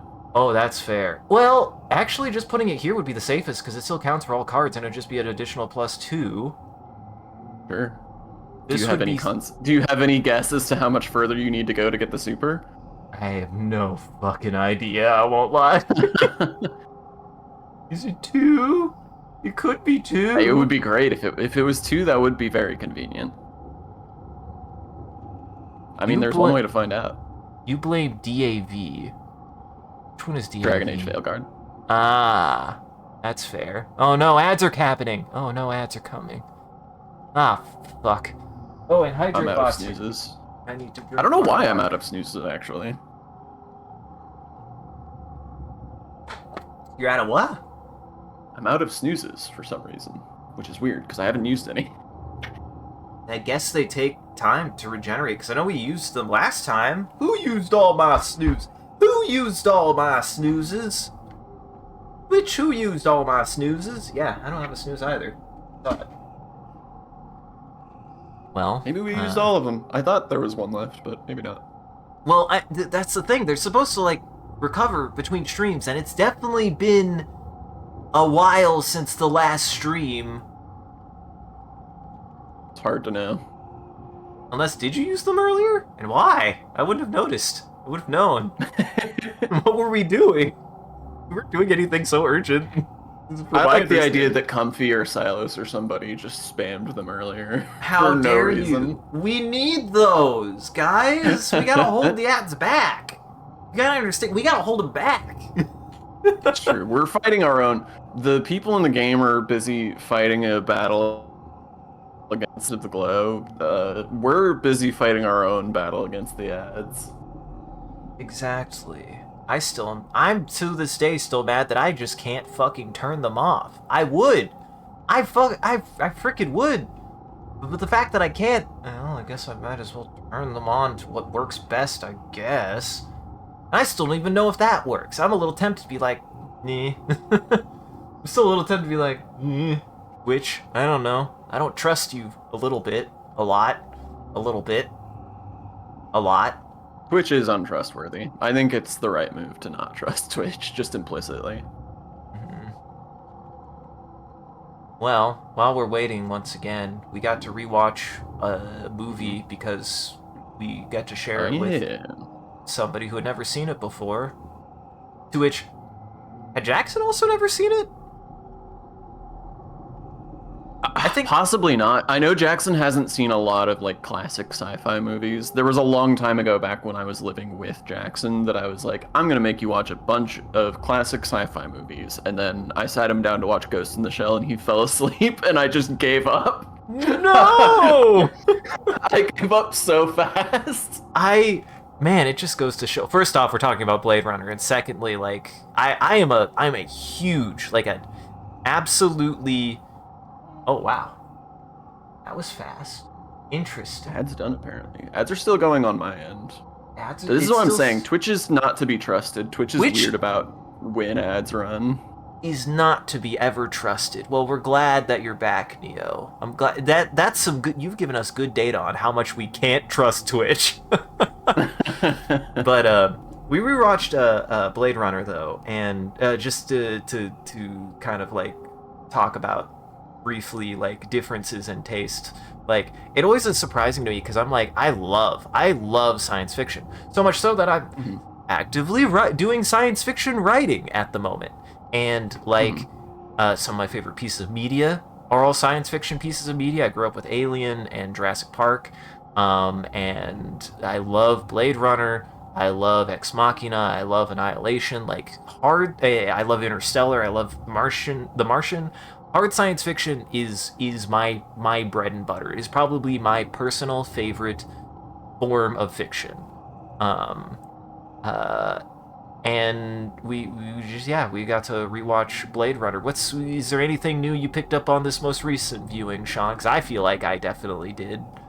I think I had the same experience you did in that I felt like the through line with the origami and whether or not Deckard is a replicant was like way less complicated than I remembered it being.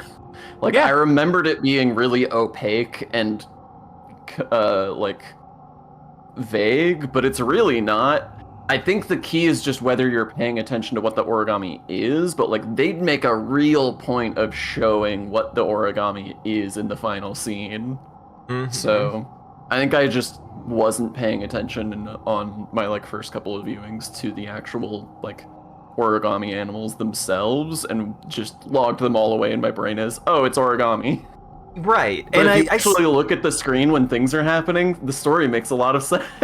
See, it's funny you mentioned that. I feel like that movie is weirdly like a fever dream, especially on a first viewing. So much so that like it's like a lot to ingest all at once. And it's supposed to. That movie operates on a premise that its setting is very overwhelming, right? Like it's incredibly overwhelming.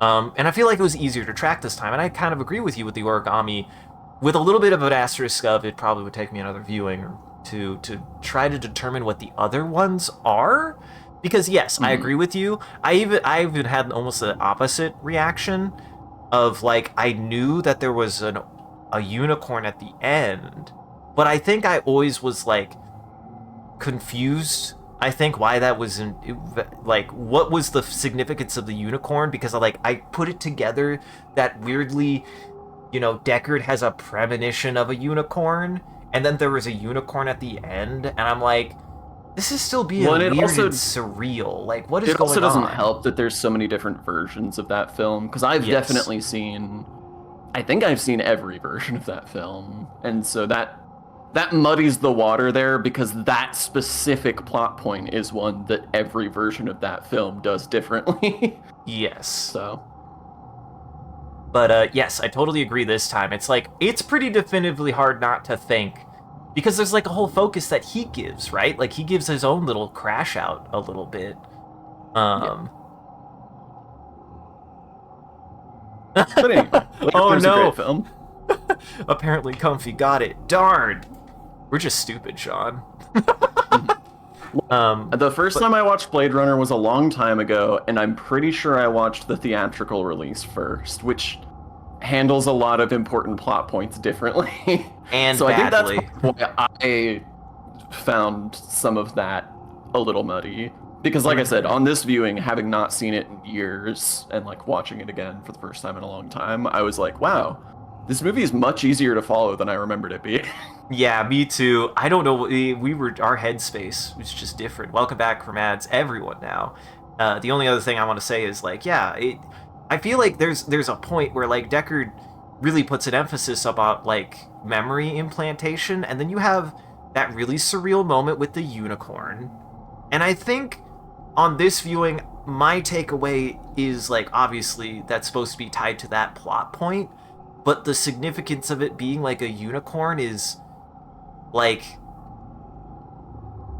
to me, it's like such a strange memory to even have. Like, what would even like spur a memory like that? And I think like making it that overt is at least what clues you in pretty overtly that yes, he is to have been implanted, because otherwise what the fuck is he doing having that thought even? Yeah, what is he doing having that thought, and what is somebody else doing knowing that he would have that thought without ever saying anything to anyone else? Because he also, I picked up on it this time too, right? Like, they put such an emphasis on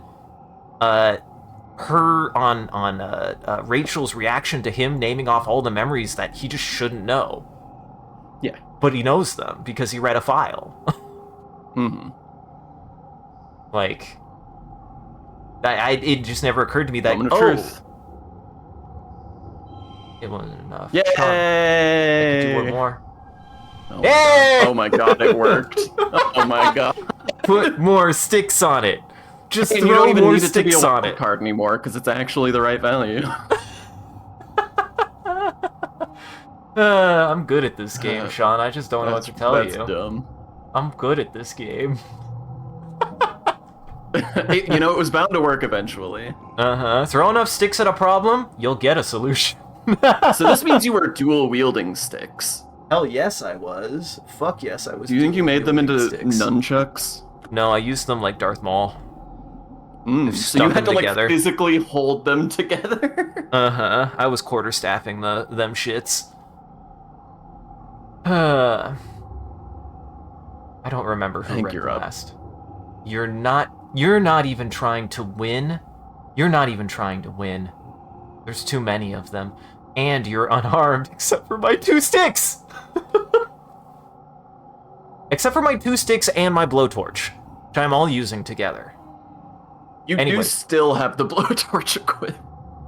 I think I do. I never unequipped it. No.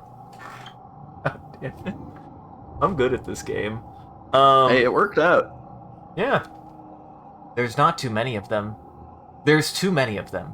And you're unarmed. But even your vulnerability can become a weapon. Use your knowledge of the buildings around the gate to bait anything that slips past the defenders into circling back so they can be picked off by people with actual weapons. Alimony acts as your air support, calling out when certain shortcuts are blocked by creatures, so you always have an escape route. Eventually, the defense force manages to push back the creatures. The rest of their broken swarm flee back into the wilderness. Tom jogs over to you, breathing heavily, and slaps you on the back. Oh, that's you.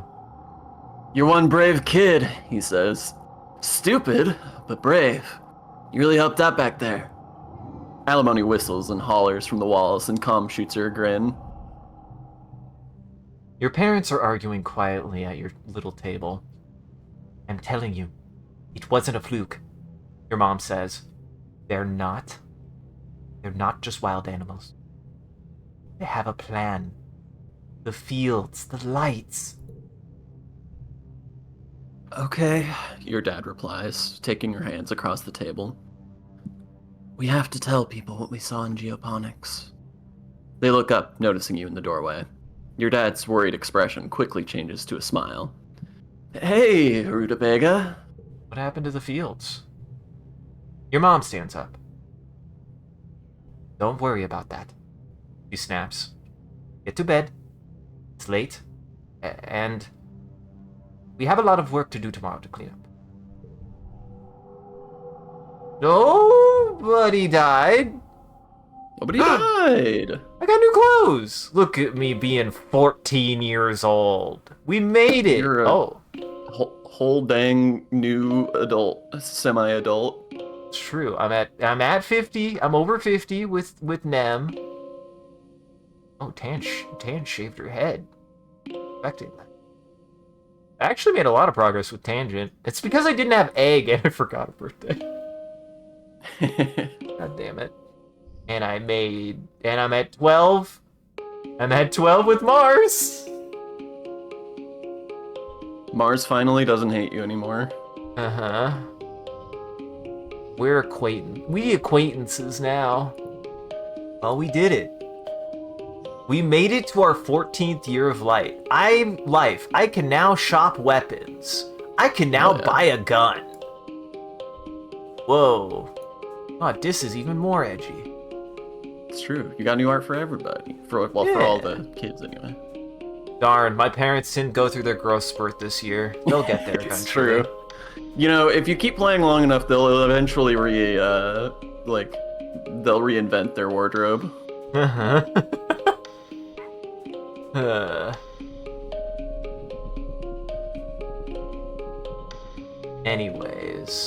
Anyways, I do want to see if I can get a gun. You can get a rifle. I can get a gun. Gives you plus 50 to combat. very expensive, but I can get a gun. Mm-hmm. 2 times bonus for strength pairs. Ooh, that's really good. As it turns out, guns are strong. Guns are strong, and I would like to have a gun. Don't worry about that. Hey guys, don't worry about that. That's normal for me. Sean's used to it. That's a normal thing for me to say. That's unrelated to anything. You didn't even look at the other weapons available. Yeah, that's true. There's also the Tase Glove. +2 bonus. And Sports Ball. I could be... I almost said Jack. You could be Waka. I could be Waka. I could be Waka. Now the targeting auto helm. Autoplay best hand -2 cards. Interesting. So it plays your best hand, but all of your cards are worse. Mm-hmm. Yeah, I probably won't get that, but that is interesting. I still can't. Too young to use more than one thing. Too young. I'll point out, you do say too young. It does tell you that you need perks. Oh, that's true. You need perks. Have I gotten perks yet? You've got... Perks are the things that you get every time you hit a milestone with your stats. Oh, that's fair. I have a feeling, Sean, that whatever unlocks those, it's probably organization. There's a good chance that it's organization. Well, good news, organization isn't my worst. It's true, engineering is. Engineering is. I have no interest in engineering. Math? Who wants to do math in this game? Who likes machines? Who wants, in this game, Sean, who wants to do math in this game? Not this guy. Not this fella.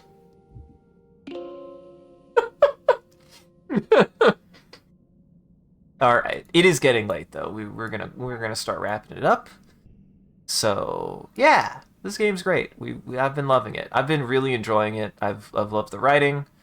I love what it does. I love the creature design. I'm always here for interesting, weird creature designs. So yeah, and yeah, I'm just glad everybody could join. So we're gonna do one more thing before we go. Before the end of every stream, we're gonna make a prompt together, and then I have to draw it in paint in a minute. If you want to participate in chat, all you gotta do is type in chat like a word, and then everything that chat says, I'll try to use as a reference, and then I'll share the picture before we raid out. So, John, what should we start with?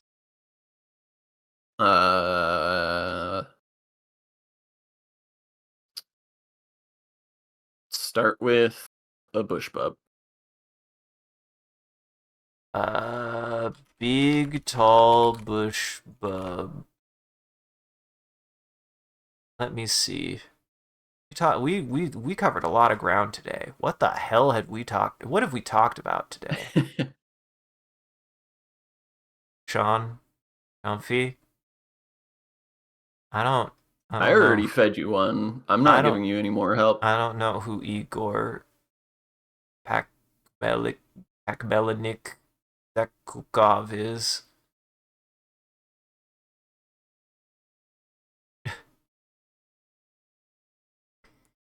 Drinking the stink flower in front of a sour candy snow covered bush bub. There. I think that's enough. We'd pull up everything, so if anybody wants to add anything else, but that'll be good. That'll be good. This'll be good.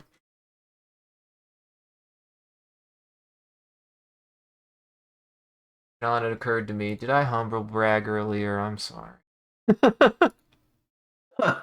When? I wasn't paying attention. When I was like, I want to talk about how I do art.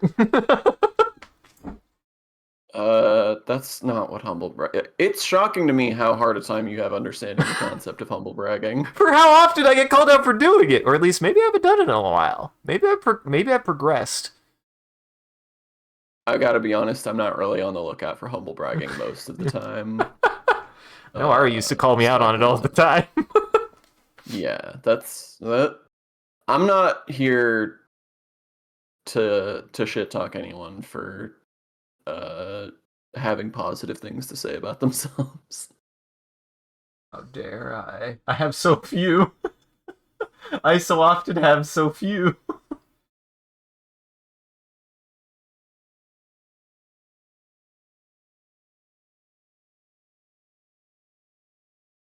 Oh, gotta go faster.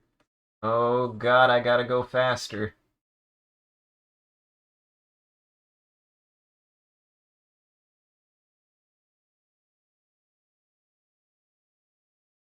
That. His legs in there and gotta get his funny antler covered in.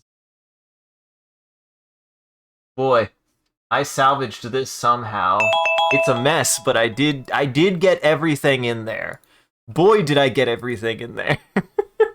We have all the pieces. Well, stick around to the very end for that if you want to see that picture. We also do a bit of a closing bit, and we do raid after every stream, so that way the vampires in our chat can keep watching. Just everybody else out there. Make sure to go lock your doors and windows. It is almost lunchtime for vampires. And thank you for joining, everybody. I hope you had a good time. I hope you enjoyed the show. If you're able to join the live show, thank you for stopping by. Thank you for stopping by and chatting and watching. If you're watching this in the future, thank you for taking the time to going back and rewatching the VOD. We appreciate it. If you're out there and you enjoyed this and you want to see more of what we're up to, I recommend scrolling down below and following. Look at any of the links. There's a link to all the socials in the Discord. Plus, we'll go live on any one of those platforms, as well as anything else that we're up to. And just generally, you can come hang out with the rest of the community there. It's a good time on the Discord. Speaking of which, a shout out to our community on the Discord and everyone who follows. You guys are a wonderful audience. We appreciate you. If we do anything particularly entertaining or noteworthy, feel free to clip it and share it on the internet. Make sure to also hashtag the MCCanary, or link it back to the stream, so people can find more of the good stuff we do here. And on that note, if you're sharing things out to people, if you want to see the stream grow, you gotta let people know. You enjoyed the stream, and you had a good time, you thought this was pretty cool, I'm glad you guys can talk about the stream. You guys have been doing it, and I encourage you guys to do it. It does help us out. I don't do any other kind of advertising other than the posts that I make online when I go live, and even then I don't pay any money for it. So the only other way that people are really learning about the stream is if you tell them about it. So if you enjoyed this, if you thought this was a good time, a friend or loved one, or I don't know if you'd want to tell your dreaded enemies, but if you know that your dreaded enemies would enjoy this, go ahead and tell them about it. Go tell people about it. Go tell your friends about it. I won't. You think we want people to be telling their dreaded enemies about this stream, Sean? It can only, I mean, I guess it depends on if they're our dreaded enemies or not at that point, right? Like, Well, are we cosmically aligned with our viewers, or can we be chums with their dreaded enemies? That's what I'm just saying. There's no guarantee that everyone who likes everything that we do likes each other. I would be surprised, maybe a little sad, but I won't say you have to like each other. You don't have to. I'd hope you do. You don't have to. And as always, a huge thank you to all of our supporters on Patreon, Coffee, and Twitch. Your generosity allows us to continue to expand the stream, as well as take on more projects, and our stream would not be made possible without viewers like you. So we thank you. If you want to see your name added to this list, as well as a couple of the benefits you can get, you can always subscribe directly on Twitch, or you can check out the Patreon page or Coffee here. It'll show you everything that you can get. Any amount is always appreciated. Once again, thank you. And thank you to Amatsu, wonderful job of holding back the Ron Army and becoming famous. And thank you, Sean, for playing. Thank you, Sean, for making me play more Teenage Exocolonist. I had a good time, and I don't get to say this often. Thank you, the devs of this game, for working on this game, because also because you're here. I've never thought to do. Sean, why am I doing it now? Why have I never thought to just praise the people who made a game when I'm liking We've it? definitely done that before. I haven't. I've done that before. Maybe you have, but I haven't. To be fair, you were better than I. When you enjoyed something in our Christmas stream, you gave them money. Unfortunately, I don't have liquid right now. I'm sorry. I'm not trying to juice you. I'm sorry, Sean. It's not a competition. I'm just poor. But yeah, no, seriously, thank you. I've really adored this game. I appreciate it. I hope if you guys are working on anything next, I would be happy to see whatever you guys are doing next. If obviously no pressure the other way, but if I always like to see whatever somebody's doing next, especially like if something like this stands out. It's like this and Battle Chef Brigade. I think they actually were working on something. I need to look into that again. I don't actually know. I don't remember. I think we looked it up at one point, Sean. I think they were working on something. Anyways, I'll get you through housekeeping and get you on your way. Check out the rest of our friends in Goblin Entertainment. I have a link tree here. That link tree has links to everyone's channels, everything you guys have been up to, everything you've done. And then you can find the rest of my stuff here. I have my own link tree. That has everything that I post to. I highly recommend checking out the VOD channel right now. It's doing something. I don't know what it's doing, but it's doing something. So if you joined in late on this stream, for example, if you want to see the VOD after to see what we got up to earlier in the stream, you can find that there. I'm also posting episodes. I'm also posting episodes for the live play session that I'm actually doing with Sean and Jackson, usually on Fridays, for Mothership. That's the Mothership game that I'm running, that I'm doing writing for. You can check out the VODs for that there, as well as seeing us live on Fridays if you are so inclined and interested. We're also I also do try to make shorts when I can, as well as try to make short little audio logs based on the Mothership game that we're playing. I'm trying something a little bit new, Sean. I'm actually trying to be more informative when I do things, because I saw the Mackle Boys do it, and I just gotta do what works, right? Sure. Makes sense to me. So tomorrow won't be doing anything tomorrow. We'll the next stream will probably be on Wednesday. Probably dinosaurs. Probably dinosaurs. And then I'll unless James is actually available. Sometimes I sneak in some Ark in there too. And then Thursday I'll be doing something with James and Aqua probably. And then as I said, Friday I'll probably be doing something with you and Jackson if you guys are available.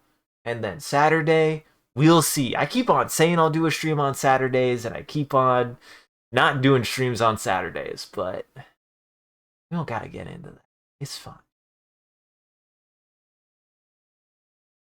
Anyways, yeah, you can go check everybody out in Goblin Entertainment, and stick around. Let's go say hi to Lucian. Go ahead, say hi to Lucian. He's been going for a while. He's playing Pokemon Z Day, looking for shinies. Apparently, he has a shiny Chimecho. That's actually really cool. Everybody go say hi to him. He's a good guy. I appreciate seeing him when he's live. He's live every now and then. So everybody go say hi to him. Otherwise, have yourselves a good evening. Take it easy. Sean, is there anything you'd like to tell the audience? I'd like to say a big congratulations to the Houston Texans for pulling their cheeks apart and taking a big dump on the Steelers. I gotta say, though, I still can't respect their name because The it's Texans? kind of stupid to me. Is it because there was already another Texas team at the time that they were created? Partly that. Partly that. There is another It doesn't Texas help team. their case. There is more than one group of Texans playing football. Aren't there multiple other Texans in their own established teams? Doesn't Austin have a team? I think it's just Dallas and Houston. Oh, I might be thinking of college And who gives a hoot about college football, am I right? Lots of people. I never Shit. understand. Well, I'm glad that I didn't say something too controversial, because Sean agrees. And I don't, I don't, I don't follow. People swear up and down college football is more entertaining than the NFL, and the only reason for it is that the players are worse. So wilder shit happened, Sean. Uh huh.